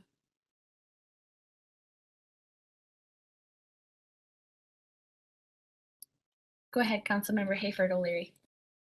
Okay, so I just want to say 2 other quick things, and then I will make the initial motion. One is to say, because I know residents are watching this, we are voting on this tonight. In general, the comments are positive here. My involvement with you does not end tonight. If there is a problem here, you know how to reach me, call me. Particularly if there's an issue with traffic safety, I would be happy to act as a liaison with staff. We are committed to having this work well with the neighbors. I understand that this is not the neighborhood's first choice in a lot of ways, and I really respect that. I do believe it's in the interest of Richfield overall to approve this. The other one I wanted to say, and of course it's it's Councilmember Supple's vote, but just in terms of the hesitation, I think one thing that was helpful, and I don't remember if I read it in the staff report or maybe if Melissa just said it at one point, but the decision on whether a development of this scale is too big for the site has already been made a long time ago when we passed the comprehensive plan. We've said that a bigger and more dense site could technically be allowed. Ideally, we probably prefer about 75 units or less per acre, and it's 76.6. So I definitely understand intuitively. You look at the site; it's mostly vacant. It's 1- and 2-story buildings. It is a big change. I recognize that, but respecting the process of what we said, of what the community said through the comprehensive plan, of what we want here, what we want in downtown Richfield generally, this makes sense, and this is in line with what we've been asking for. So with that said, and of course, if anybody wants to respond, we could do so in the discussion. I will make a motion to approve the attached resolution approving a planned unit development, final development plan, and conditional use permit for a mixed-use building at 101 66th Street East. Councilmember Troutman, I'd second. The motion has been made and seconded. The motion has been made by Councilmember Hayford O'Leary and seconded by Councilmember Troutman. Any comments or questions from council members? And then City Attorney Tejan. Mayor, Councilmember Hayford O'Leary, I just wanted to clarify the process here with respect to adding additional conditions. Was it your intention to include those in your motion or to make a separate motion? My intent was to add them as amendments to the original motion so we could vote individually on the amendments. Okay, sounds good. I just wanted to clarify the process. Okay, thank you. So the first item is again related to the Stevens Avenue neighbor to the south, 66 16 Stevens Avenue. So they have they're south of where that driveway ramp is. I'm hoping folks are able to look at the site plan. They currently have a row of arborvitae. Earlier in the process, there was discussion that they wanted that completely left alone. At the planning commission meeting, they did submit feedback that they were concerned it would not effectively block potential noise from cars exiting and arborvitae. It is shown in the plans that new arborvitae will be planted and a fence would be placed. So I just want to make that explicit in the same way we are for the First Avenue neighbor. So I move that we add a condition that the developer include a continuous fence of 6 feet in height for the property line bordering 6616 Stevens Avenue South with the consent and cooperation of the owner of 6616 Stevens, and existing shrubs to be replaced with similar on the developer's property. Second. Okay, the motion has been made with an amendment added and seconded with that amendment by Councilmember Supple and the original motion made by Councilmember Hayford O'Leary. Any comments or questions from council on that? Councilmember Troutman and then Whalen. Just a procedural question. I think I'd support the motion, but Director Pillman mentioned that we might need a variance, and so is there any concerns about requiring something that's not yet with the need for a variance that's not yet granted, or is that just fine? Or did I misunderstand that? Also a possibility. Councilmember Troutman, it is confusing. This, I believe, Councilmember Hayford O'Leary's motion is regarding the property immediately to the south. Okay. The property that we're talking about that would possibly need a variance due to headlights would be the property immediately to the east. To the east, yes, thank you. Yes. And again, it is my hope that we just vote on this amendment, return to the discussion. I will bring this up. I know it's a little tedious with the roll call, but I just think it's easier to keep these issues straight. Councilmember Whalen. I just wanted to clarify, I think you said this, but that this, when we get this granular on specific properties, just want to make sure that this is specific feedback you've heard requested from this property owner. This is based on the testimony at the meeting. I did attempt to reach this property owner both by phone and email. I was not able to do so, which is why I'm suggesting the language with the consent and cooperation. It sounds like from staff that if that property owner were to come back and say, no, we don't want this at all, then that could be changed administratively. Okay, thank you. Councilmember Supple. Just to clarify, we're only going to vote on the amendment and then we'll come back to the main motion later for a different vote? Yep. Okay. Okay, so now I think we can take a roll call vote. City Clerk Sinning. Okay. Mayor Reagan-Gonzalez. Aye. Councilmember Supple. Aye. Councilmember Troutman. Aye. Councilmember Hayford O'Leary. Aye. Councilmember Whalen. Aye. Okay. Thank you. Next. Motion and amendment has been passed. Next item, go ahead. So the next amendment, again, would just relate to sort of formalizing the commitment that the developer made regarding the solar power generation. And I would ask that we attach a condition that the developer cooperate with the property owner of 112 East 66th Street to mitigate any reduction of the solar power generation capacity by shading of the building. Second. Thank you. The motion and amendment has been made by Councilmember Hayford O'Leary and seconded by Councilmember Supple. Any comments or questions from council members? Okay, City Clerk Sinning, could you please take roll call vote? Mayor Reagan-Gonzalez. Aye. Councilmember Supple. Aye. Councilmember Troutman. Aye. Councilmember Hayford O'Leary. Aye. Councilmember Whalen. Aye. Thank you. The motion and amendment has been passed. Okay, the last one, I don't know that I will necessarily make. It's really a discussion item, and I just because the idea came up in discussions with Director Paleman. The current driveway, the ramp exit, again, the concern is that it's hitting 66 15 Stevens Avenue across the street, not to be confused with 6616 Stevens Avenue.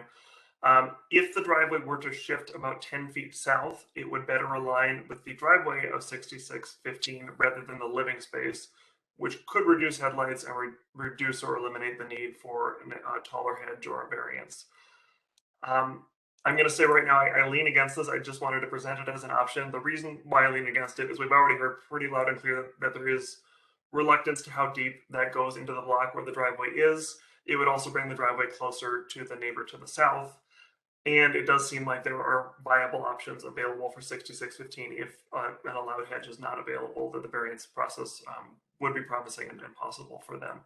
So I'm not necessarily proposing it, but I would just put it out there if anybody else thinks it would be a really good idea to shift the driveway closer to the south with the benefit that it would cause headlights to better align with the driveway rather than the living space of the neighbor across the street.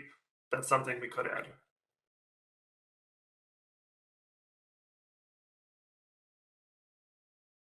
Councilmember Whalen. I'll say shifting something farther south and even closer to a property, I'd agree, feels like the wrong direction.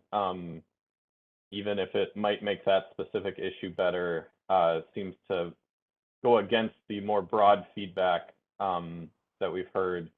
An alternative that this is a idea to throw out there, but I wonder if the angle of the ramp up is such that light is going above 4 feet of landscaping.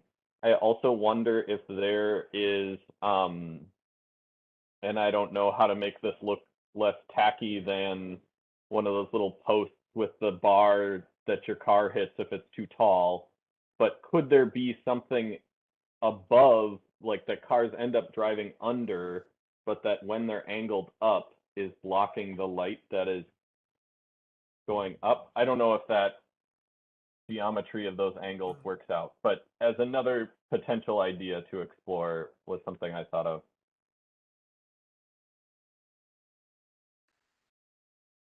And I'm just looking like on page 101 of our packet or A16 of the developer submission. It does look like it pretty much reaches grade at the sidewalk level. I don't know how much steeper they could make that ramp. I don't think the issue is when you're at the bottom, which is where that might benefit something to block. The issue is really when you're just coming right out of the driveway, that, especially if you've got an SUV or something, that the headlights are going to project up somewhat just because your car is angled up. But again, I agree with your comments overall that I think so shifting the driveway isn't the right way. I think the planting improvement across the street is the best bet for that, but I don't know if staff or anybody else has an idea about if something on the west side of the street could help. Council members, I don't have any ideas for on the west side of the street. The shifting of the driveway was the only other idea that staff had come up with. But we can certainly continue to explore that with the developer as we move forward. I think the condition that is in there right now that requires the developer to work with that property owner to mitigate the headlights is a minimum. However, if there are no headlights, if they can figure out something to do on the west side, I think, that falls under that umbrella. So I think it's having this in there will take care of it.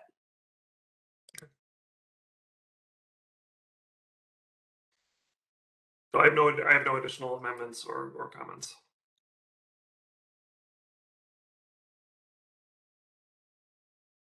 Okay, so then all of the motions have been made for that. Oh, Councilmember Supple. I was going to speak to the main motion, but go ahead if you have something else to say.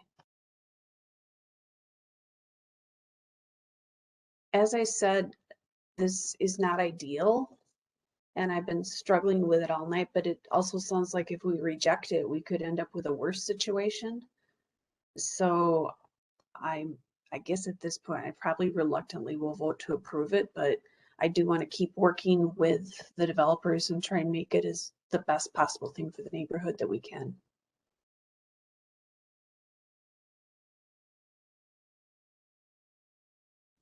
Thank you, Councilmember Supple.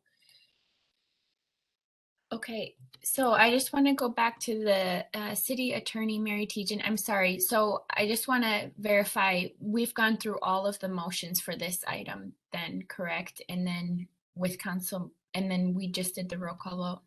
So are we good? Mayor, you've voted on the amendments relating to the conditions, and now you need to take a roll call vote on the main motion. Oh, okay. Sorry about that. Thank you so much. All right. So the motion has been made by Councilmember Hayford O'Leary. Is that correct? And then who seconded it? Troutman. Councilmember Troutman. Thank you. Then we had council discussion. Any other items before we move to the roll call vote? All right.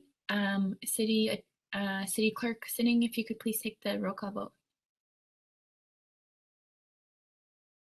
Mayor Reagan Gonzalez, Aye. Councilmember Supple, Aye. Councilmember Troutman, Aye. Councilmember Hayford O'Leary, Aye. Councilmember Whalen. Aye.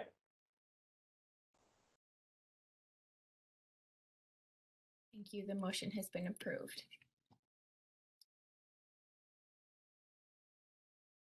Okay. The next item is the city manager's report.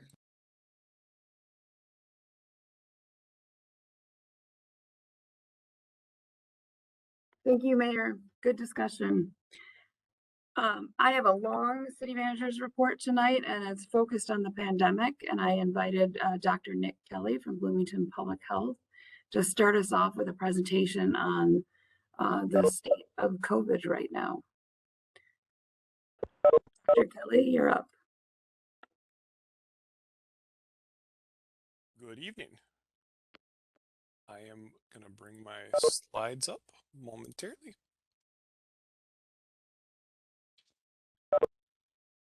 That showing up okay? Fantastic. Well, thank you for having me here, Mayor, council members. I am here tonight to talk about COVID-19 again. I look forward to talking about other other public health issues with you all at other times, but tonight it's COVID. We're continuing to see an unprecedented reality right now in Richfield.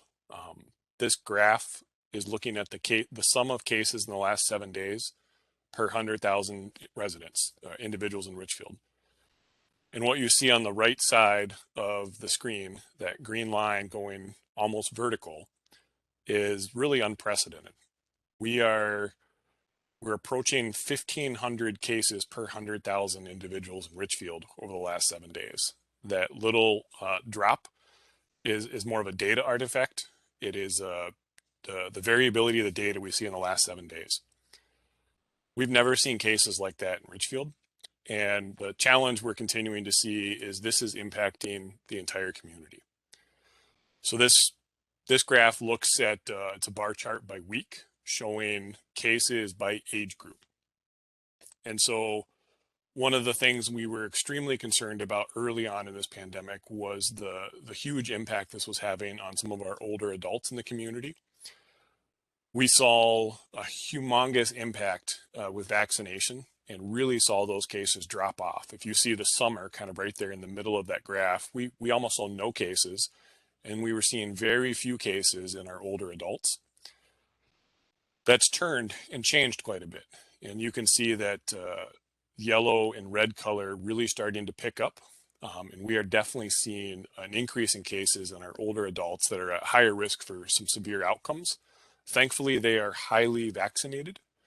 But we see this humongous jump largely in our working age adults and in our kids that are in school and in childcare programs. So that under 19 and then that 20 to 49 age group is where the bulk of our cases are right now in Richfield. While this graph looks pretty startling to see how large it is, we expect cases to continue to go up and up over the coming weeks. And thankfully, we are not seeing the surge in hospitalizations, but that's something we're watching very closely.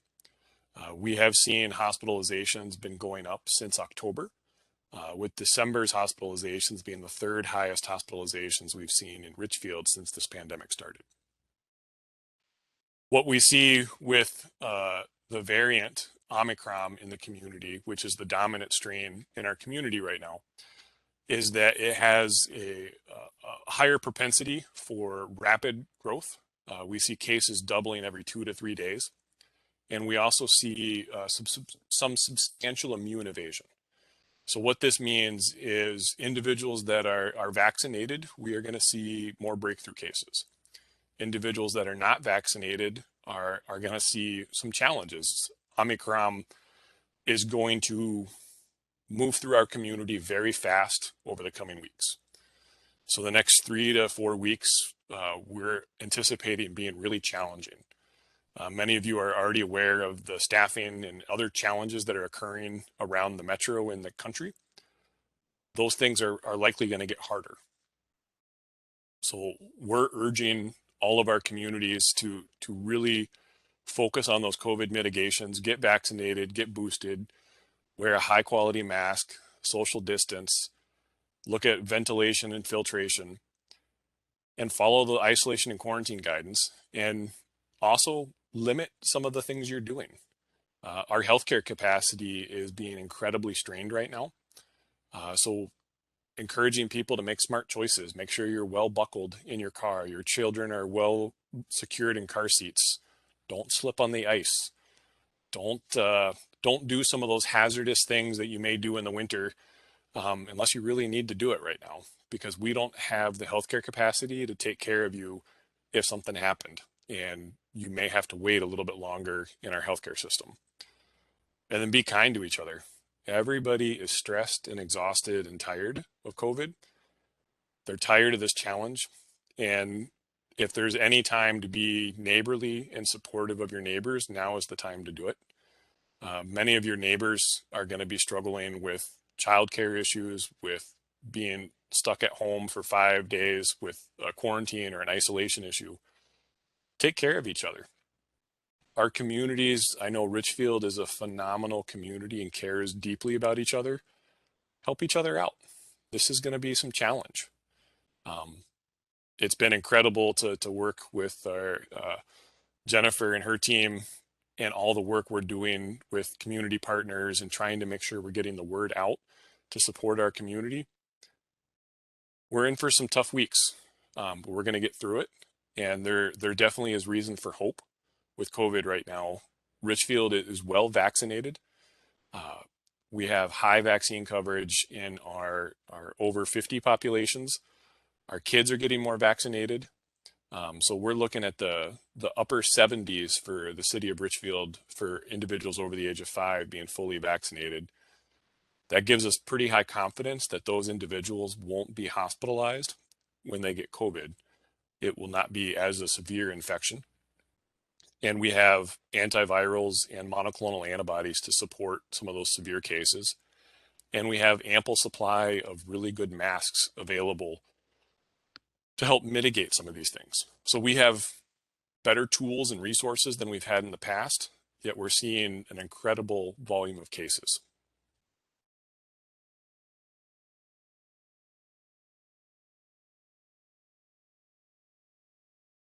Thank you. Is that the full report from staff? Mayor. Yep, go ahead, City Manager. No, Mayor, I have a presentation as well. I didn't know if you wanted to pause here and if you had specific questions for Dr. Kelly, or if you want me to go ahead with my presentation. And I believe Dr. Kelly will stick around for questions. Yep. So I see a couple questions. Councilmember Hayford O'Leary, do you have a specific question? I just had two quick things from his presentation.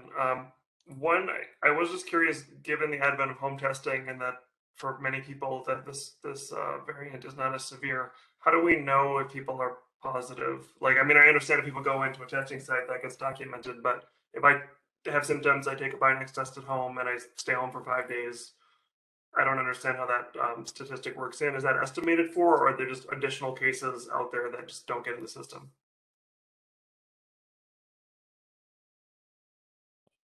Councilmember Hayford O'Leary, we know that these numbers are an undercount. So the at-home testing that is occurring is not tracked by the state of Minnesota. So this is data from lab confirmed cases that are reported to the state of Minnesota. Okay. So we don't fully understand the quantity of cases we're missing. There's estimates that we're catching, 1 in 5, 1 in 4, 1 in 10 of COVID cases. So we know that there's substantially more COVID occurring in the community right now. To the question of if somebody has symptoms right now, we don't want you to go anywhere. We want you to stay at home until your symptoms are done.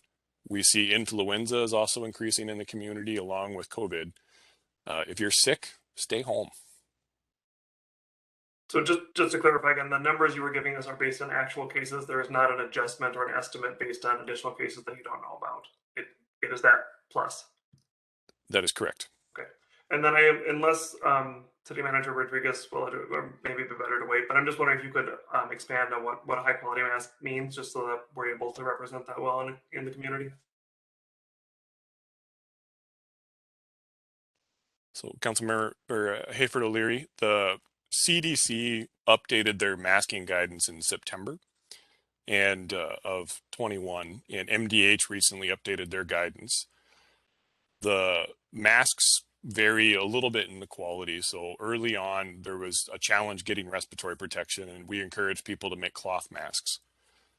Omicron is so infectious, and we understand you get COVID by the air you breathe. So spending time indoors with somebody else, that's your exposure risk. You want people to wear the best mask they can wear. And so for many people, that is what we call a respirator, a tight-fitting, well-sealed mask that has high filtration. So they're often called N95s, KN95s, KF94s. There's international standards for those. Then below that, you have more of a surgical mask that has better filtration, but still leaves you some of those air gaps. And then you have your cloth masks. So you can double mask with a cloth and a surgical mask. The best thing you can do is wear more of that respirator.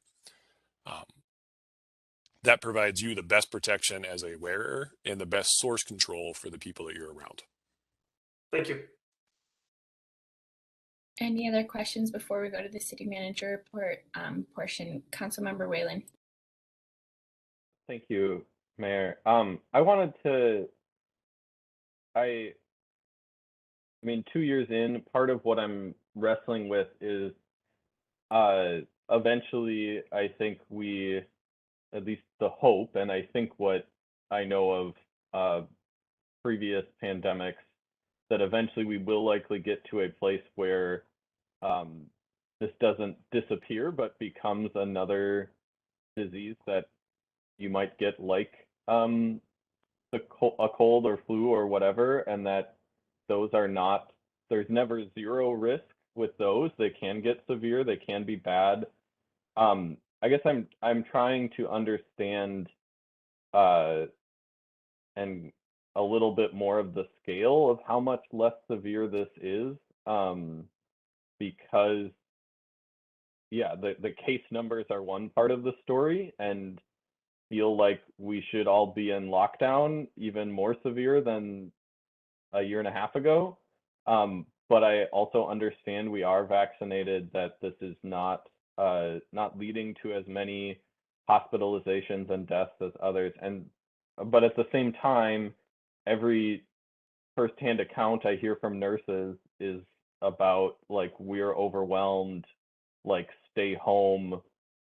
I don't know if I can do this job very much longer. And I was just looking, and we have 4 open ICU beds in the entire metro. And so I guess I'm hearing conflicting messages, and it may just be that that's the state of things right now. But anything more you can say to speak to the intensity of this would be helpful as we're making decisions, and specifically, like I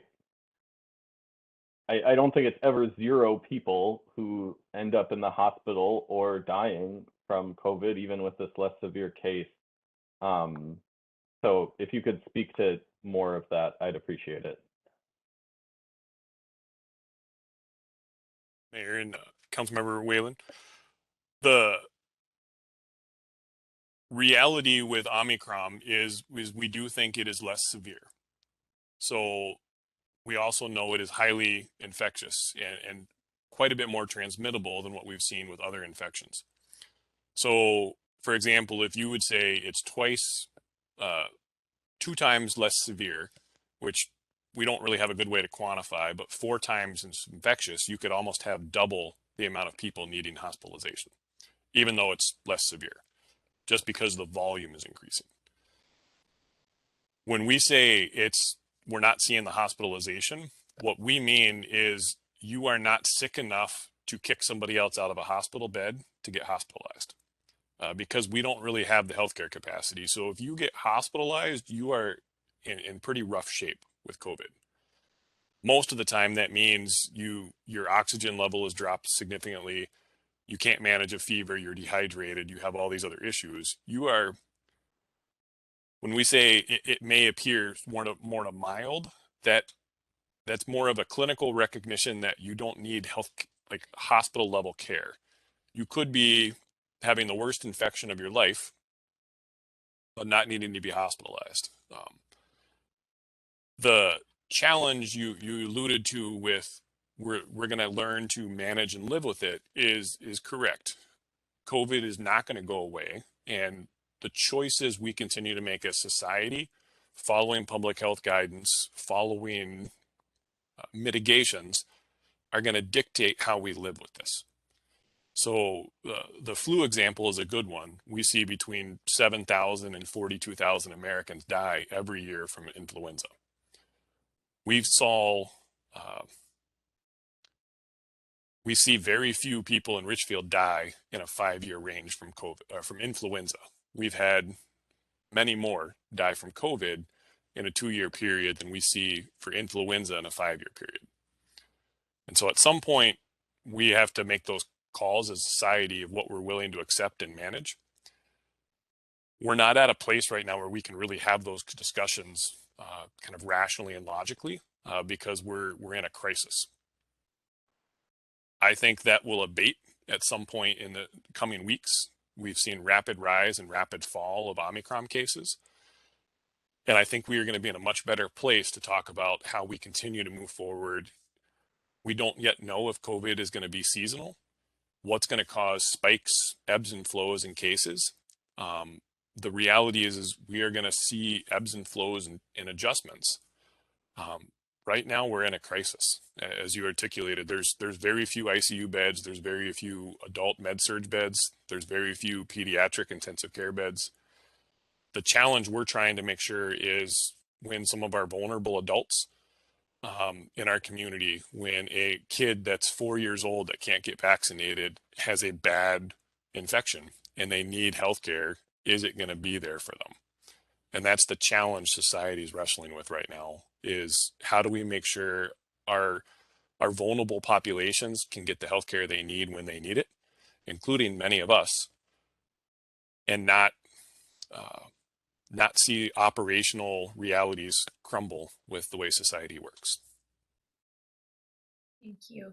I know, so Councilmember Seppel, before I go to you, if council members can just wrap up maybe with their last questions, I do want City Manager Rodriguez to present her part, and then I have questions. I know council will have more questions and discussion after that as well. So Councilmember Seppel. I wanted to follow up on the graph you showed. You said it was going to continue to go upward. Do you have any theory as to when it's going to hit the peak and start leveling back down again? Mayor, Councilmember Seppel, the modeling in the US is projecting that we are going to hit our peak towards the end of January. It's a fairly, that's national. There's some projections similar for Minnesota. Each community is going to be a little different based on vaccine coverage, prior infections. The general consensus is the next 3 to 4 weeks are going to be pretty tough.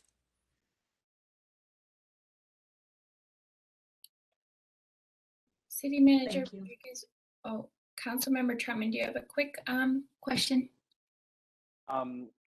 Just a quick question. I just wanted to clarify because I don't think this is what the doctor meant. I'm really just grateful that you're here. But when you said we're in a crisis, and so something to the effect of we don't have the time to have a logical, dispassionate thinking or conversation about this, and I just want to lift up that even in the midst of crisis, we want to have logical, dispassionate conversations and thinking about which you're leading us in. I'm not wanting to suggest that you aren't. I just wanted to lift that up.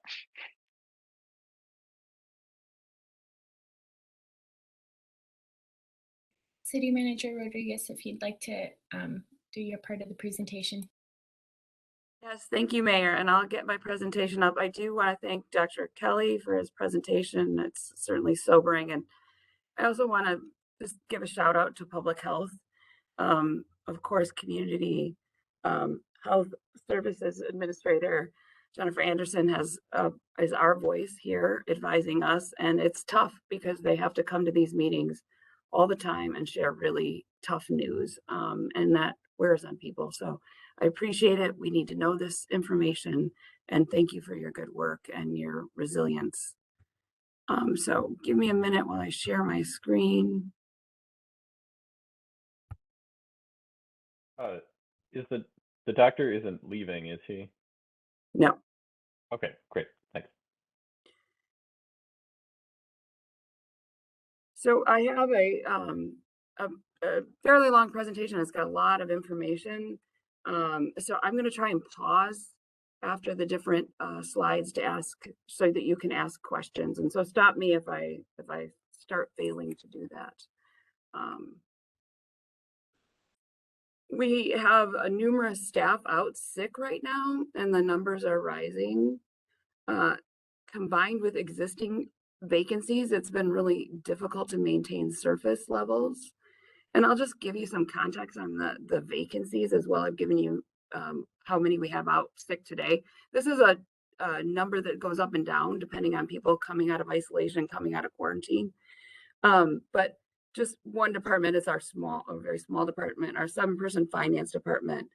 Because of folks resigning or retirements and someone out on medical leave, we've gone from a 7-person department to a 3-person department. So you had folks being out sick on top of that, you're starting to talk about dangerously low staffing levels. We've had to pull staff from other departments to cover as well.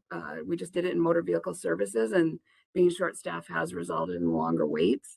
It has not impacted essential services yet, so I'm pleased to report that. We do have some concerns about it.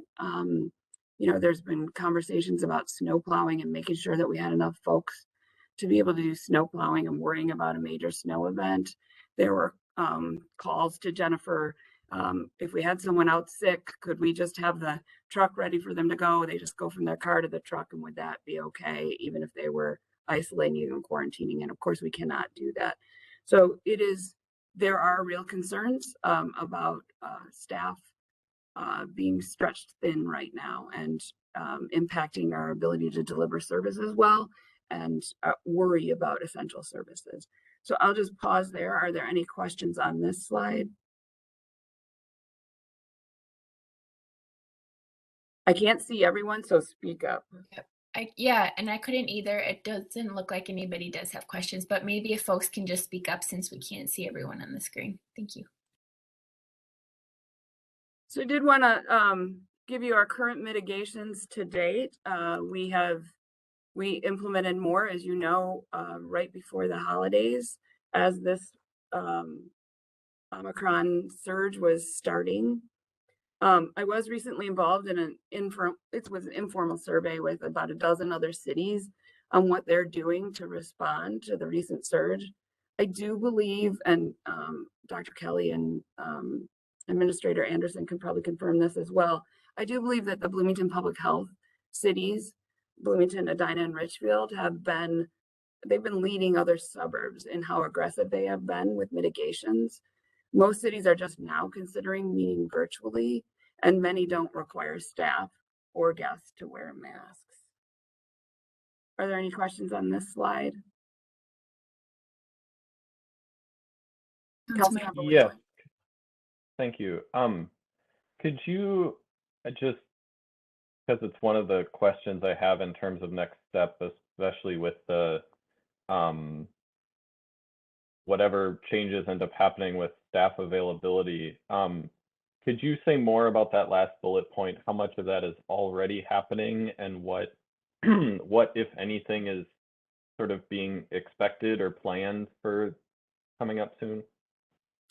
Yes, so we have started our core team meetings, which is our Chief Henthorn, which is our emergency manager coordinator, and Administrator Anderson and other staff, to talk about what do we need to be doing to keep being nimble, to try and stay ahead of this pandemic. And one of the things is we may need to think about closing the community center. I wanted to see more numbers first before we had that conversation, and but that's looking like more of a possibility. We have deferred programs and rescheduled programs or canceled them, and but we are going to have to look at that.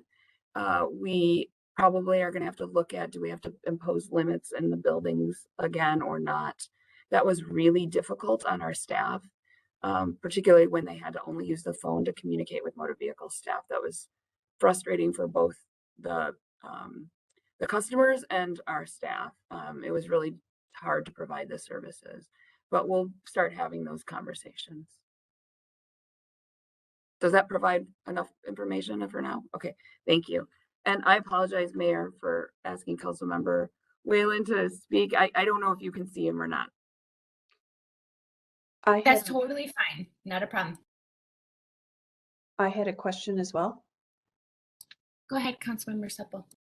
I was thinking about, we talked about snow plowing, but what about things like the water plant? Do we have backup plans if like the staff there would get sick to keep the water flowing and that kind of thing? We do. I don't have specifics for you, but I can follow up. Thank you.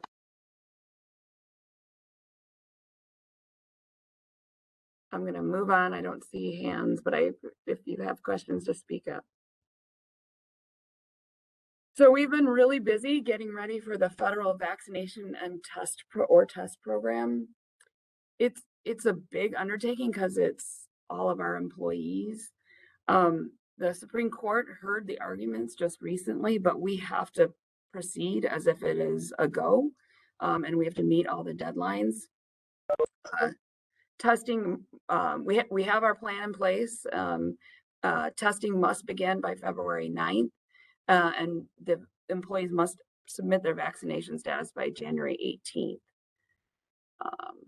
Any questions on that? I've got more on this on the next slide, so maybe hold questions and I'll explain more about the program.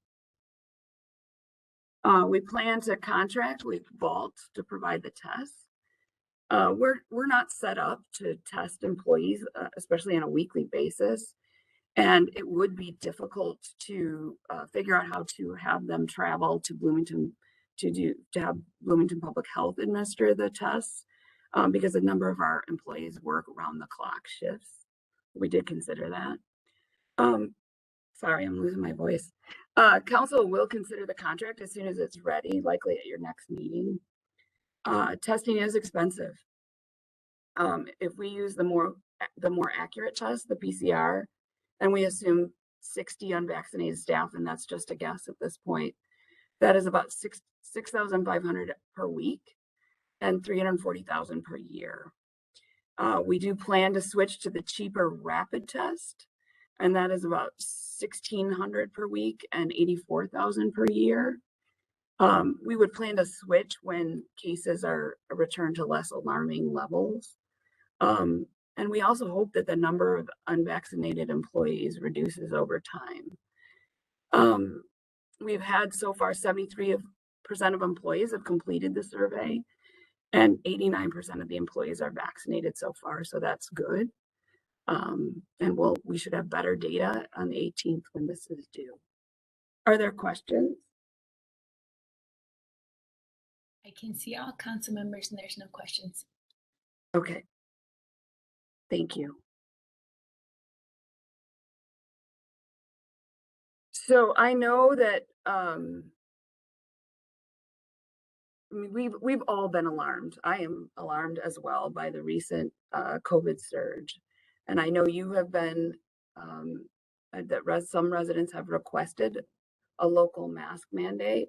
I also know there's also been pushback from residents against the idea. I just wanted to provide a quick snapshot of what others are doing.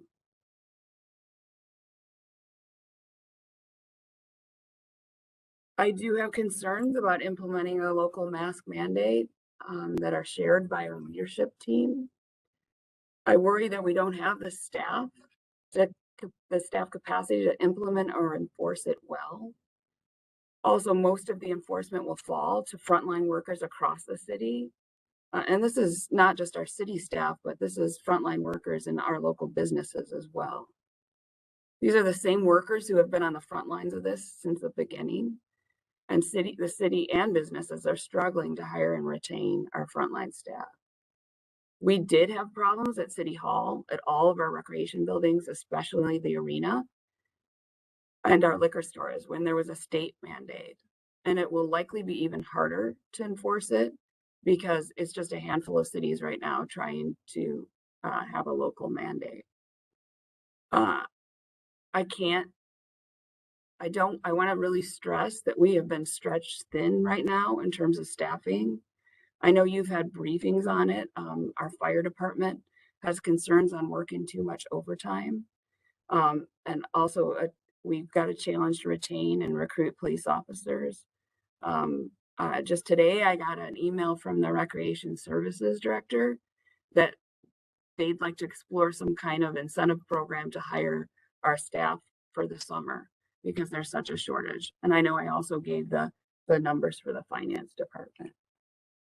Are there any questions on this? No questions from council. I can see everyone. Okay, great. I'll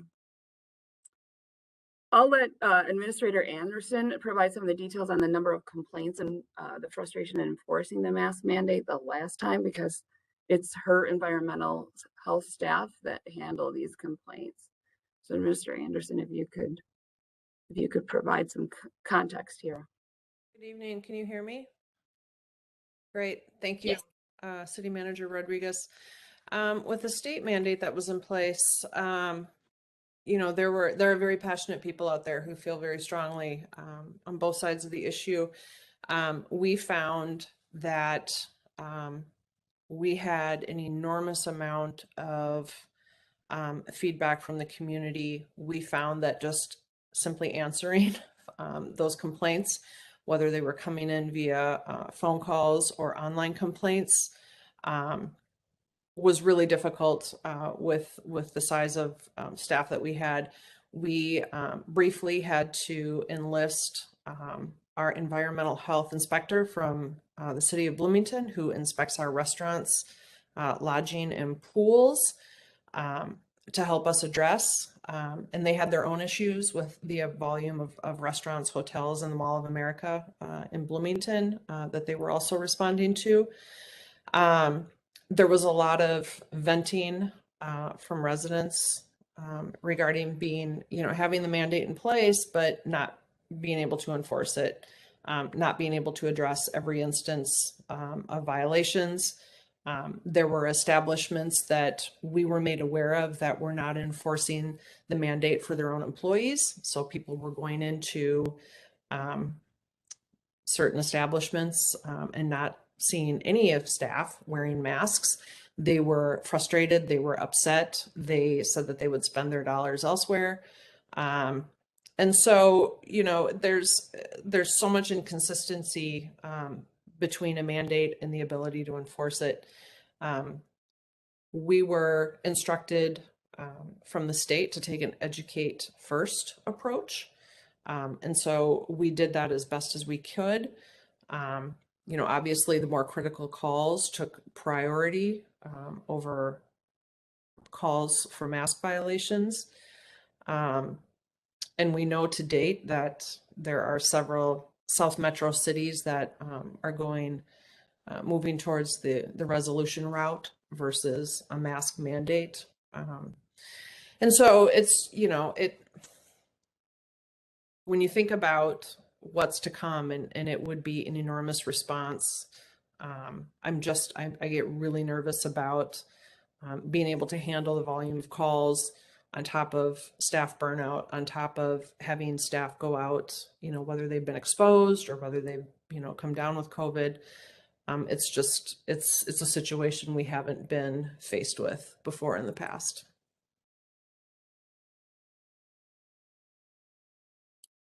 I do have a question. Let's see here. It looks like we have Public Health Administrator Kelly with us still. Can you talk about, just because we've gone over the slides of what other cities are doing and then the concerns, in terms of having the city of Richfield mandate masks in relation to the spread that you see statewide or regionally, is there any way to calculate the impact that a mask mandate in Richfield would have on the spread?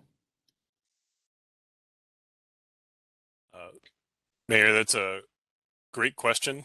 The data that we've seen on mask studies have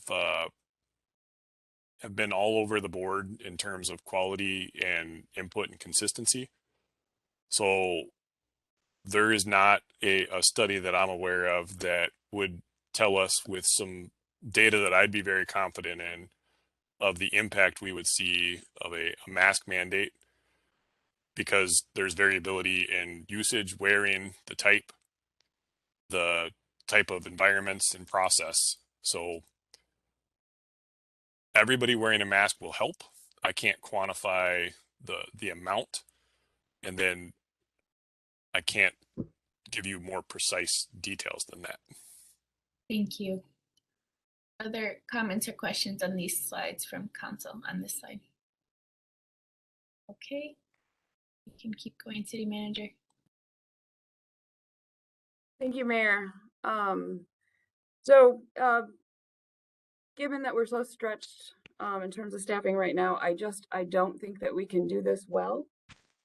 I'm worried about the impact it would have on delivering our services. I also worry about the long-term impact on our staff morale and the relationship with our local businesses. I have not had a chance to connect with local businesses to learn their perspectives on a possible mandate. And I want to be really clear. If I thought we could implement a local mandate well and it would be effective in helping to end this pandemic, I can assure you I would be recommending it.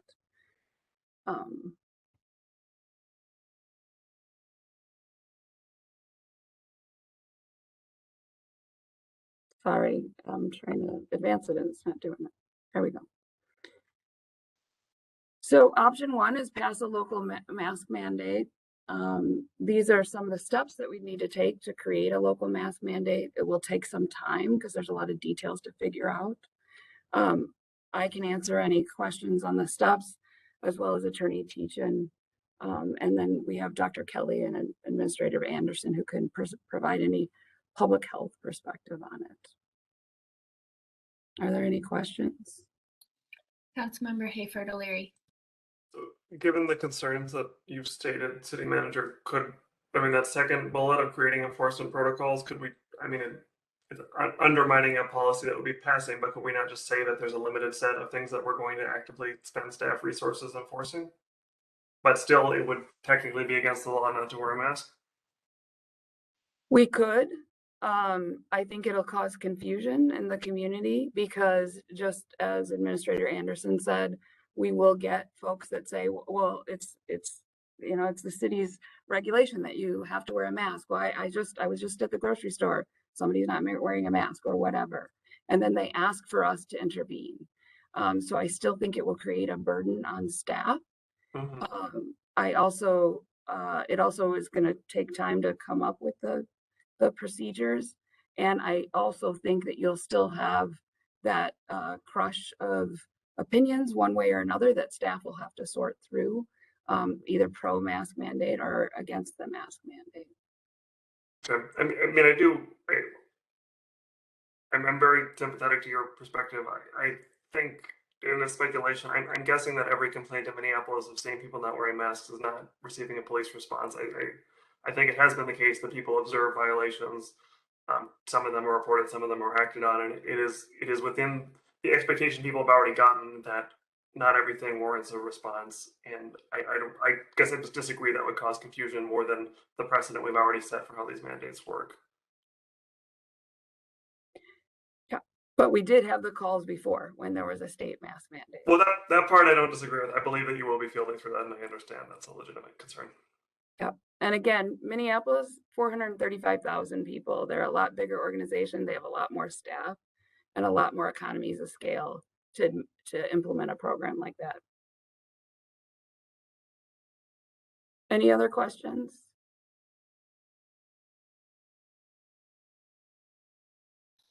So No. option 2 is pass a resolution.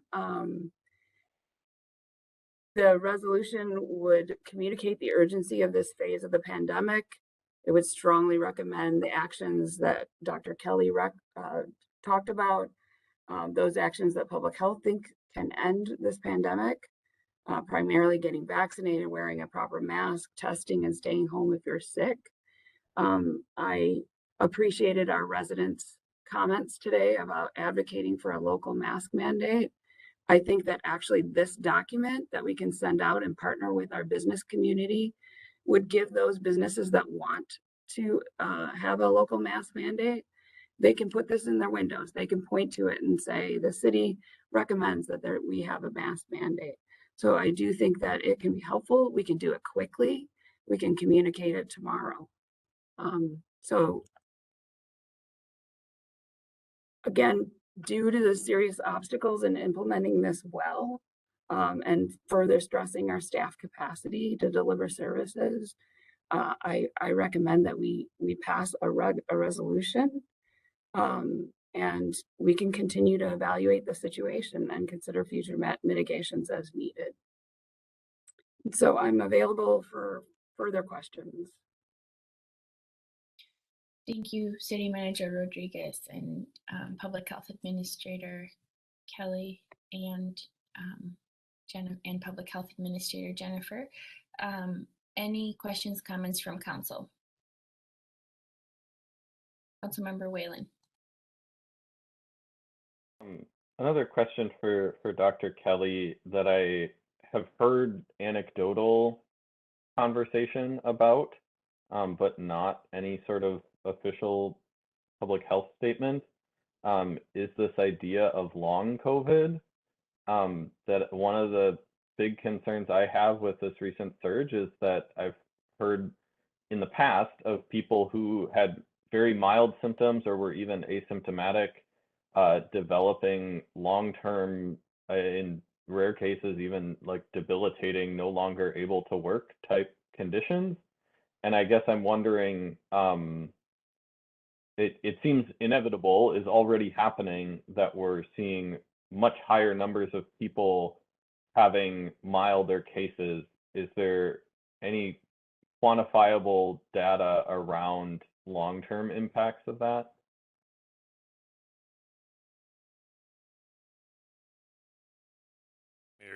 Councilmember Trumman, we see this is an area that's been researched intensely right now as we're trying to get a better handle on what that impact of long COVID is. That is a concern most of us in public health have, is we're very concerned that we are going to see a substantial increase in individuals with long-term complications and disabilities because of COVID infections. Estimates are from prior variants, suggesting that about a third of individuals may have symptoms that last beyond their normal clinical progression. Sometimes those symptoms last for weeks, and sometimes they're months. And there are people that have been having long COVID symptoms since they got infected in 2020.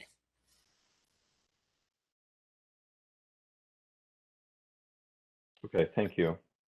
Thank you so much. Other comments or questions? Councilmember Supple.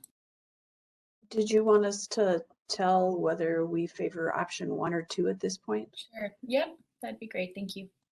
I I think that if we look at this pragmatically, we have to look at the capacity that we have and also the time constraints. And so I would favor option 2, simply because we can get that resolution out tomorrow and get that message out that we want everybody to wear masks. But pragmatically, if our essential workers are stretched so thin right now, to say that we're going to mandate something that we can't enforce doesn't make sense, and it just adds more stress. So I think the best thing is that we go with option 2 and really push and recommend highly and urge people to wear the masks and do everything we can to spread that message. And I think option 2 is the best thing, because I don't want to overload the system to the point where we cause more stress and have more problems with trying to deliver our essential services. Thank you. Thank you, Councilmember Supple. I saw Councilmember Troutman first and then Councilmember Hayford O'Leary. I'd echo the comments of Councilmember Supple and really just want to give a strong vote of confidence to you, City Manager Rodriguez, and our staff in your recommendation in the situation, and just say very publicly, I know how concerned Jennifer Anderson and how seriously she takes COVID and how seriously you do, and that your decision whether or not to have a mask mandate and instead to strongly urge that people comply with CDC guidelines is not because you don't take the virus seriously, you don't take the health consequences seriously, but we have now the benefit of having gone through operating with a mandate and without a mandate. And when we know that staff is working at capacity to keep us safe, and that every minute and hour they spend addressing people's feelings and opinions about the mandate as opposed to doing the public health and public safety work that's essential. I know you have that lived experience, and I just want to affirm that and affirm your judgment in the midst of a really tough circumstance. So that's where I stand. Thank you, Councilmember Hayford O'Leary, then Councilmember Whalen. Well, there's two things just for the sake of discussion I want to bring up. One is I don't believe option 2 and option 1 are mutually exclusive. I believe we could pass the resolution tonight and also direct staff to come up with an emergency ordinance. Is that correct, City Manager? That is correct. That is not the recommendation, but that is correct. I understand, yeah. Okay, I just wanted that to be clear. The other thing that I just wanted us to think about in general that's tough for me is the way in which it seems like public health has not guided policy for a while on COVID. We've referenced the fact that the state does not intend to do a mandate, does not have a mandate. That puts us in an awkward position. And I just want to be very clear that that's entirely politics and has nothing to do with public health things. The Republicans have very clearly said that they're going to hold the state hostage, that they will fire our state epidemiologist. I'm forgetting the specifics, but they are going to make it very inconvenient if they do, regardless of whether it's a good idea for public health, if the governor imposes a mandate. So it's tough to look at that context where, I don't know, everything is just kind of going every direction, and it is clear that what's politically expedient is what's guiding it, not what's in the interest of public health. And I don't, certainly this discussion is not as broad as that thing on the state level, thankfully. But it is also tough to see our decision on whether or not we're going to require this is just based on logistics. That said, the logistics stuff is real. I would say I do, we don't study this, just informally going to stores, going to some restaurants in Richfield personally. Voluntary compliance does seem pretty high, and I'm really on the fence on whether it's a good idea or not, but I guess I think it would mainly set up a showdown for the very limited people who are not doing it. The main places that do not seem to have a lot of mask compliance are restaurants and gyms, where masks have like a little bit less obvious of a use or bound to be low compliance anyway. So I don't like where we're at, but I guess I'm okay with option 2 alone. So, Member Whalen. I will echo Councilmember Hayford O'Leary's comments that this feels like we're making a decision based on logistics rather than based on what is best for public health. And so I guess what the conversation, whether it's in this comment or not, that I would love to have is about how do we make the logistics work? How do we increase our capacity by saying no to other things? How can we be creative about addressing some of those needs?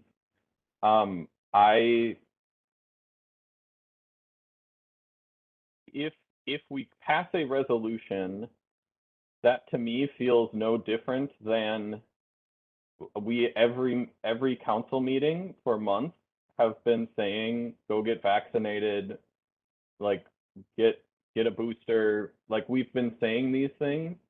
I have no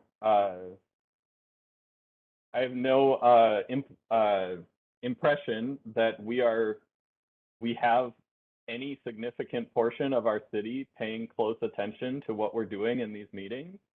And I think if the suggestion to then communicate this with businesses, to pass it out, to me, that then is tapping on that staff capacity that we're saying we don't have as much of.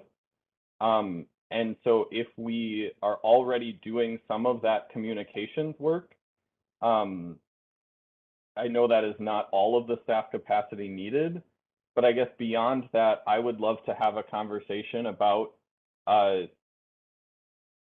given that this is likely to be about 1 month long, could we for 1 month have a mask mandate, close the recreation center, close or severely limit what's happening in the ice arena, limit liquor stores if needed, limit group sizes, limit the motor vehicle services. Like to me, any and all of those are completely valid options given the severity of this moment in the crisis. I personally, I recognize this is, there's a lot of reasons it would still have to be staff, but in terms of people just sharing their feedback and their feelings, I am happy to put my personal phone number on a mask mandate, that if people have questions, they can reach out to council. I guess it feels strongly to me that if we were to implement a mask mandate, it would certainly slow the spread of COVID, probably prevent some hospitalizations, maybe save lives, and that I guess you can tell, I'm quite frustrated that we are not, that we're moving on from this seemingly so quickly. City Manager Rodriguez. Thank you, Mayor. I agree that I wish that this were easy. I do. I wish that we could pass these mitigations. I wish they were handled at the state, the federal, globally. And that's really frustrating. However, given the current situation, because we can't change that, or we don't have the power in this meeting to change that, I'm trying to do what is best to keep the residents safe and our staff safe. I can assure you of that.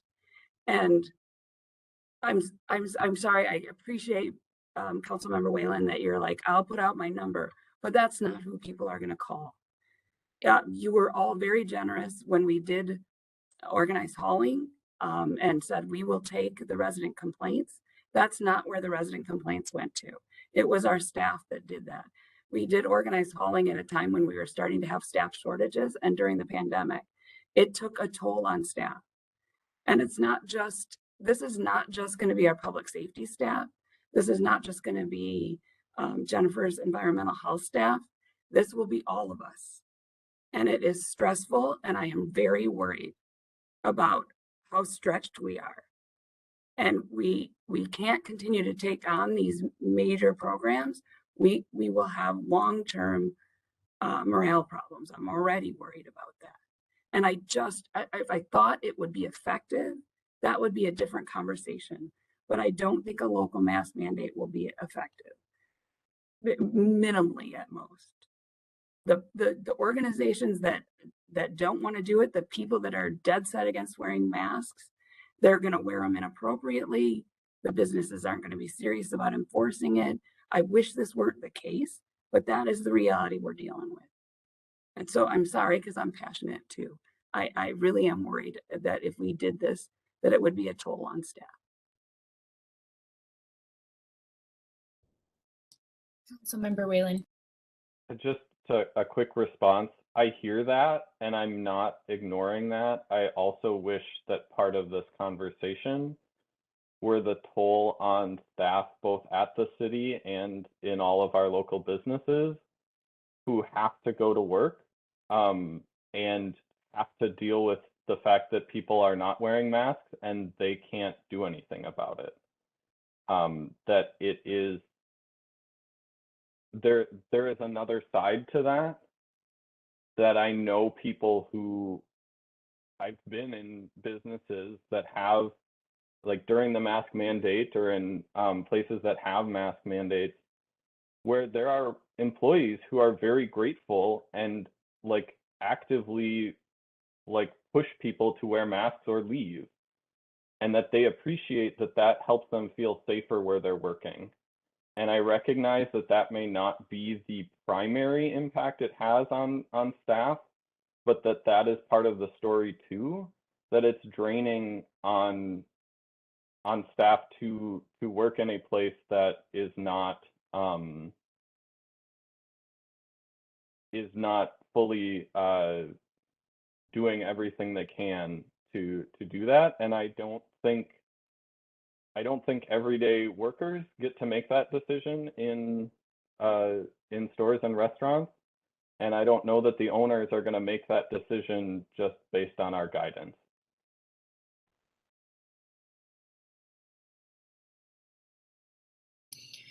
City Manager Rodriguez. Mayor, the businesses right now can implement local mask mandates. This resolution will give them more encouragement to do so.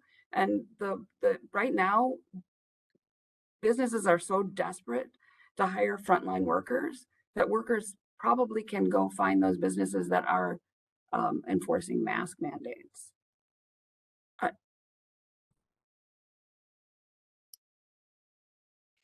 I'll just add where I'm at. This issue is completely frustrating. I honestly can't believe that we are here. It's just the lives that have been lost and the families and the people that have been impacted is just absolutely horrible. So I don't want to continue repeating what a lot of people have already said. I will be supporting option number 2. It is not, as a public health professional, the way that I would like to move forward. And as a policymaker, I've been in office for 5 years, and I have a pretty consistent track record of taking into consideration what is feasible for us to carry out and what is not. And whether it's been affordable housing or other issues, that is always a consideration that I take into account when I am making my decision. And that is weighing on this decision.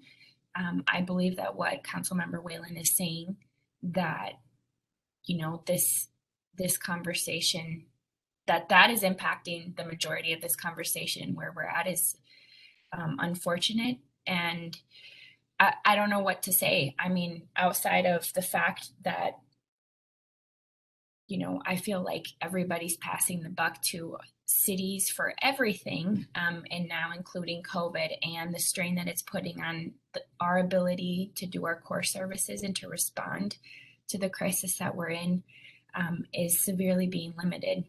So I guess I'm just going to say I'm in favor of option 2. It's absolutely not how I wish we would be making decisions at all in the state, in the region. I do want to ask us, Public Health Administrator Kelly and Jennifer, at what point is there a plan, you know, to start having these conversations as a region? If the state isn't going to do anything, if the federal government's not going to do something, and we continue to see these surges, they're saying that Omicron is going to, you know, go spike up and then come back down again, and that hopefully this should be the last wave, but we've had those conversations before and it hasn't been the case. I don't want to be in this position again. And at what point do we start having these conversations all together as the metro? Richfield putting their mask mandate and the impact that that's going to have is not, where I want to be either. I want to have this at a larger regional conversation. So are those conversations being had at all, or what does that look like? Otherwise, we're just going to keep going back and forth into this space that we're in now.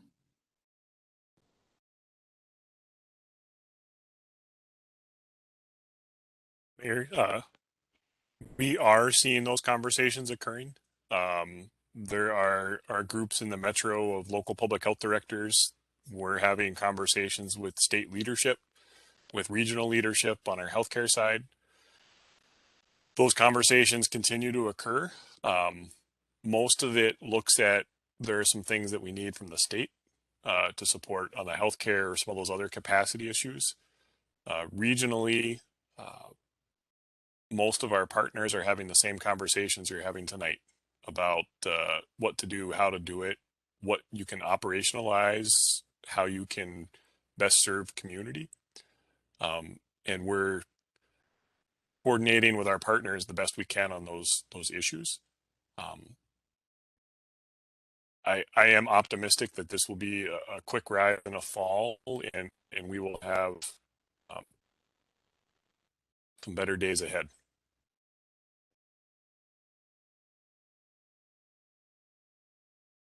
Councilmember Hayford O'Leary. It certainly seems like there's at least 3 clear no's to a mandate, or 3.5. I don't know. I think I'm resigned to it. I guess I would ask that if we could. I don't expect this robust of a discussion, but given the fact that we expect this to change quickly, I would like to maybe just check in and make sure people are still on the same page at subsequent meetings. So in 2 weeks, because I am wondering a little bit like what right now the balance of how much change we would get from a mandate, the burden on staff, the benefit to public health, in staff's position and in the majority of the council's position, that doesn't work out or doesn't lead us to a conclusion that a mask mandate is justified. But I guess I'm left wondering what would be bad enough. So cases are higher than they've ever been by a large magnitude. Deaths are almost at their peak. Would it be if twice as many people are dying? Is that enough to get a mandate? And that I don't expect us to have exact numbers on what would cause us to reconsider, which is why I think I would just like us to sort of just double check for the next meeting or next 2 meetings that we are satisfied that this was the right direction and we don't wish to provide different direction to staff.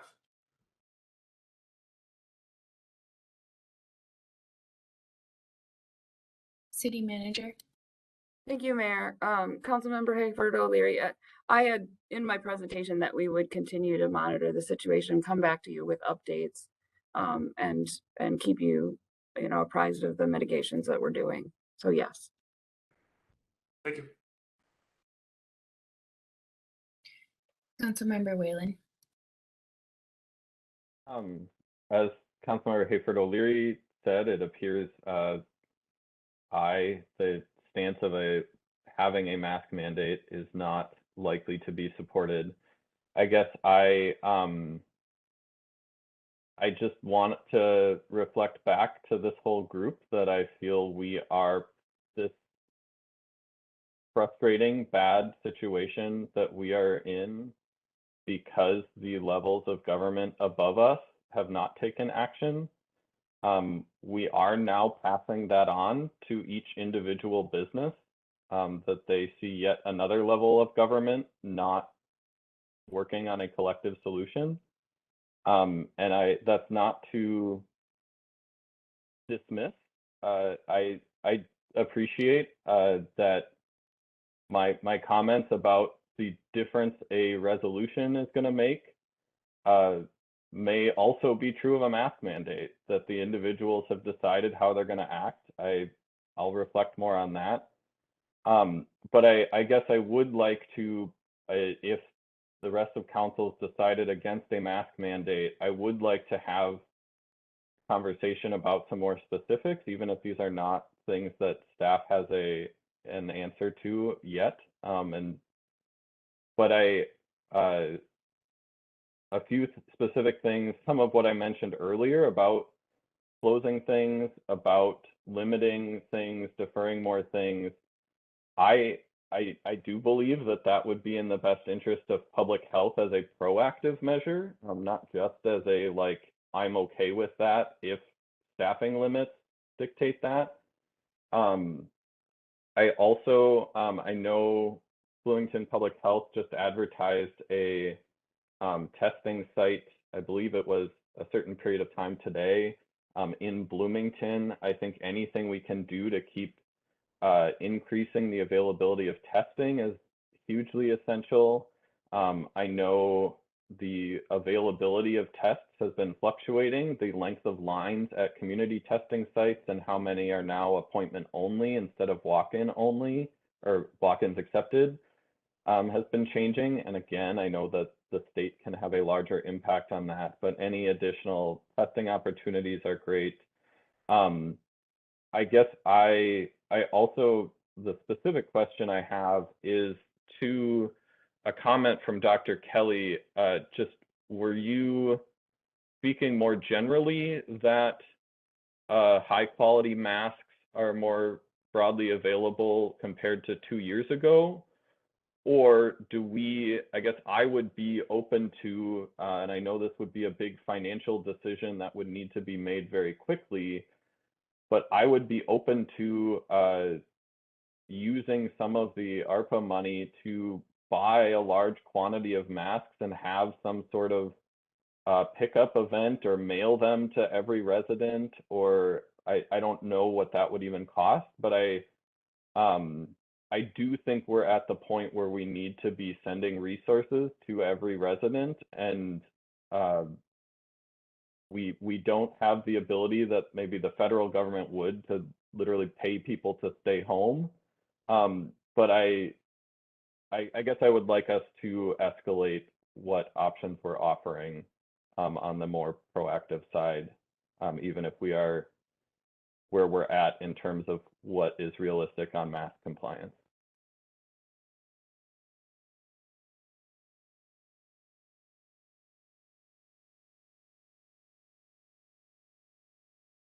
So in terms of the items that Councilmember Whalen suggested, what would it look like to, is that something that staff can follow up on and get back to us in an email and a memo at the council meeting? What are the next steps on those? Sorry, Mayor. I thought the question was directed to Dr. Kelly on the mask. Is that not the case? I mean, I jotted down the suggestions, and we can certainly take them back to staff to discuss. But I thought the question was on masks was directed to Dr. Kelly.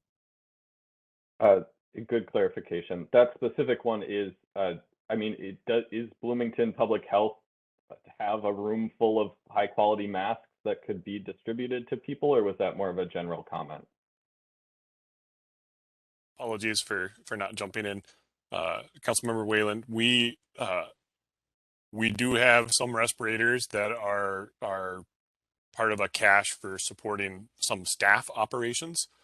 The availability of respirators, when COVID surged in 2020, our supply chains could not handle the volume our healthcare needed.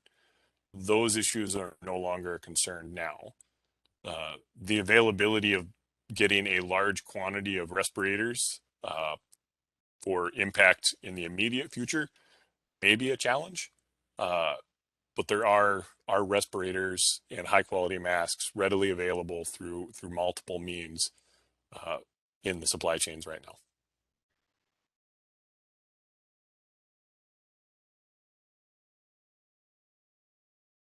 Are there other comments or questions from council members? Councilmember Troutman. I just want to say a word in support of Councilmember Whalen's thinking here, even though I think this is an executive decision, and I just ought to say again, I trust you as our executive, City Manager Rodriguez, to know where our staff is at and to make those decisions. But I also think in our role as policymakers, thinking even intermediate term, sometimes when we get in crisis mode, thinking out 3 months feels like long range planning. But really thinking intermediate term and long term about the investments that we need to make and the readjusting of priorities, whether that's staff or whether that's dollars, to say, what do we need to do to, and what risks are we willing to take in terms of reallocating resources to put us in a good place to make sure people, especially the most vulnerable people in our community, survive and have the best chance at making it through this pandemic. So I just wanted to say that too.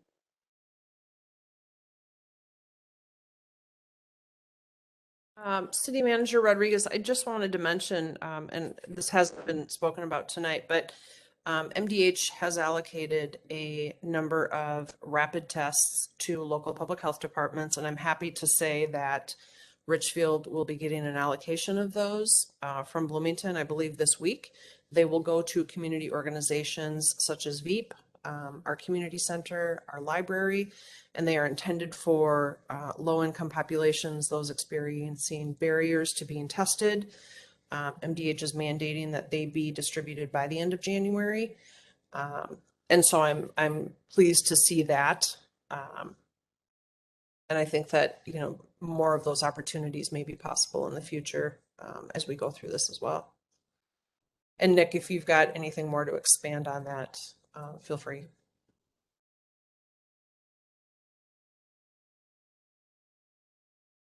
Councilmember Supple.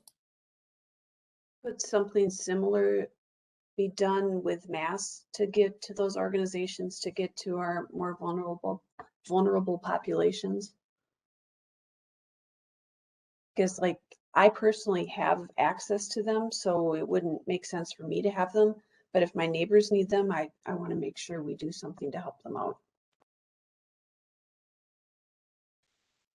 Mayor, I've been taking notes on all of these ideas. We can certainly explore these with staff. It's going to take some time to figure them out. So I don't have ready answers tonight, but I do appreciate the creative thinking and the advocacy that we start looking both immediate term, intermediate term, and long term. And we are, and I will be coming back to you with the vault contract, and then I also have future updates on staffing concerns and what we can do with that we'll have future briefings on.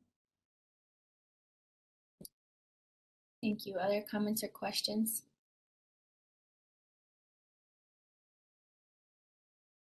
Councilmember Whalen. I've spoken a lot, but I'm genuinely curious from the rest of council. To me, this feels, I know we've had conversations about feeling like staff is hearing different directions from council, things keep changing, we don't have a whatever, that the kind of ups and downs are taxing. And I guess to me, this feels like a fairly urgent moment where if we do need to delay some of the projects and initiatives that have been in motion that we were hoping to get to sooner than later, that this feels urgent enough to be worth it to me. But I'm curious if the rest of the council agrees in terms of, and I don't know which departments and where this makes sense, and maybe it will need to happen automatically, but I would give as my input that I almost expect that.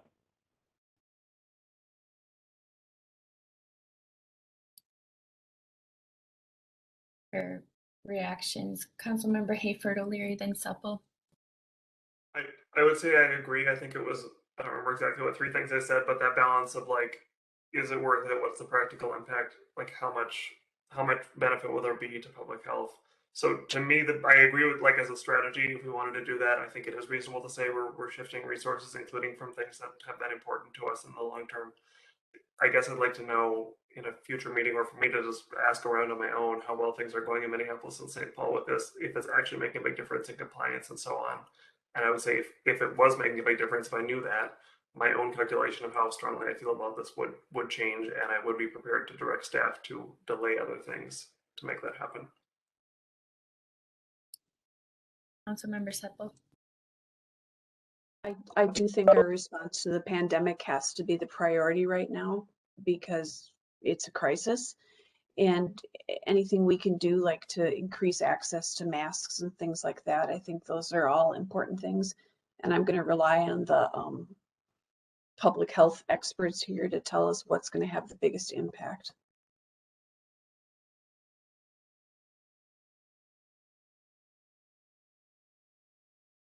I think the idea of monitoring, continuing to monitor Minneapolis and St. Paul and starting to have conversations because it is going to get worse. What is going to happen if this is where we are now and it hasn't hit its peak yet? And I do think that it is realistic to have conversations about when do we need to pivot our resources, given that we don't see this getting better in the near future. I think we need to have those conversations. So yes, Councilmember Whalen, I think I would be on board as well.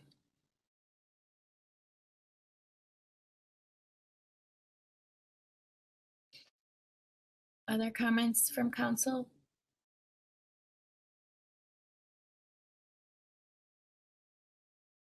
Councilmember Supple. If we wanted to do a resolution, would this be the appropriate time to make that motion, or is there more? How would you like to proceed, I guess?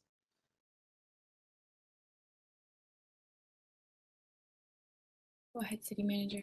Yes, you amended the agenda, so if we are done with the city manager's report, then that would be the next item on the agenda.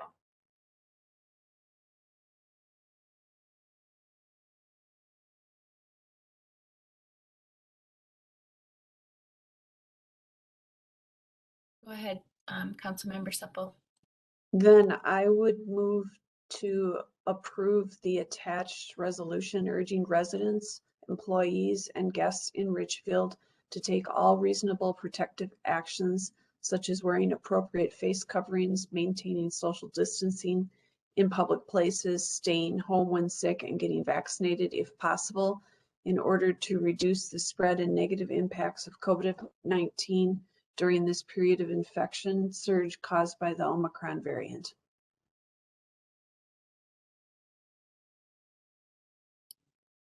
Is there a second? Hayford O'Leary, second. The motion has been made by Councilmember Supple and seconded by Councilmember Hayford O'Leary. Additional comments or questions from council? Okay, City Clerk Sinning, if you could please take the roll call vote. Mayor Reagan Gonzalez. Aye. Councilmember Supple. Aye. Councilmember Trotman. Aye. Councilmember Hayford O'Leary. Aye. Councilmember Whalen. Aye. Thank you. The resolution passes. Thank you, Jennifer and Nick and Katie for the presentation and for staying on with us. The next item is claims and payroll.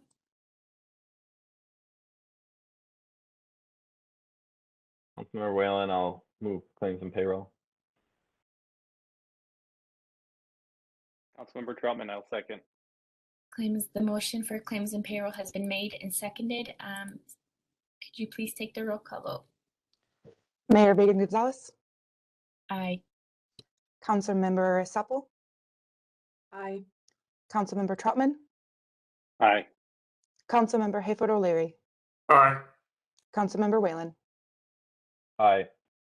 Thank you. Claims and payroll has been approved. And I just want to say again, thank you. I should have said it sooner to our staff working on the front lines of the pandemic, and for Jennifer, Kelly, and Nick, and City Manager Rodriguez for the update and all the work that you guys have been leading.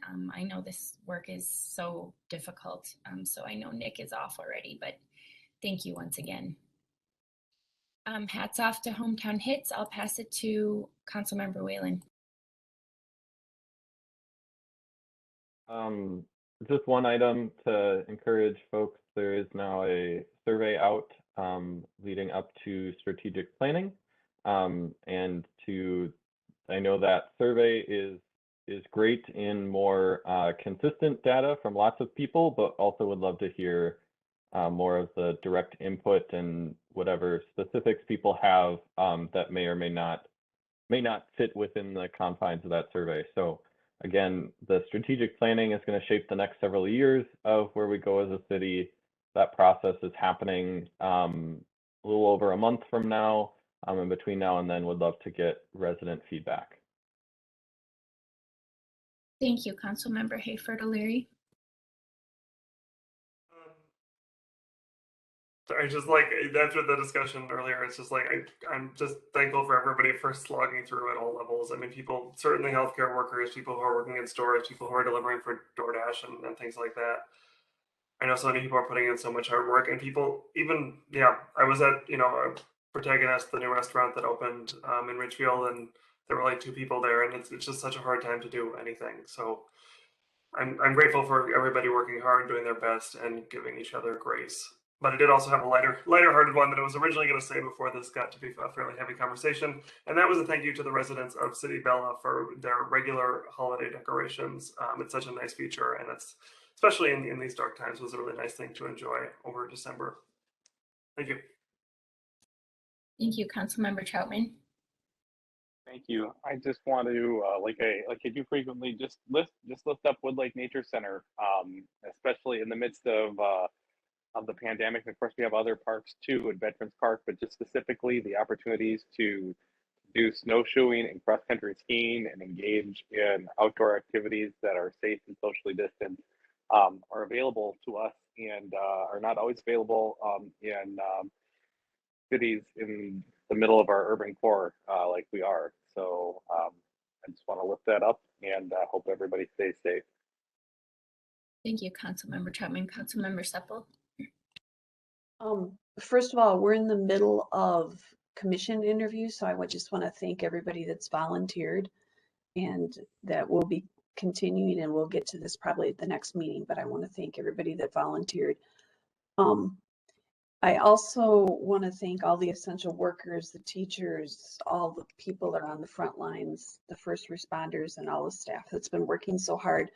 Our public schools have been having similar conversations to what we had tonight. Ideally, they wanted to stay open, but now they've decided that they're going to have to go to distance learning for the next 3 days. And so an announcement just came out about meal services. And so I wanted to read that to make sure we lift that up as well so other people are aware of it. Richfield Public Schools will be providing 3-day meal bundles for all youth in the community 18 years or younger, as well as many students enrolled in one of our programs, including Transitions Plus. Meal bundles can be picked up on Wednesday, January 12th from 11 to 1 at any of the Richfield Public Schools. So that would be Centennial, the Dual Language School, High School, Middle School, STEM School, and Sheridan Hills. So meal bundles can get picked up tomorrow from 11 to 1. And again, thank you to everyone. And I think I want to emphasize something Dr. Kelly said about kindness. We all just really need to try and be kind to everyone around us and to ourselves. Thank you.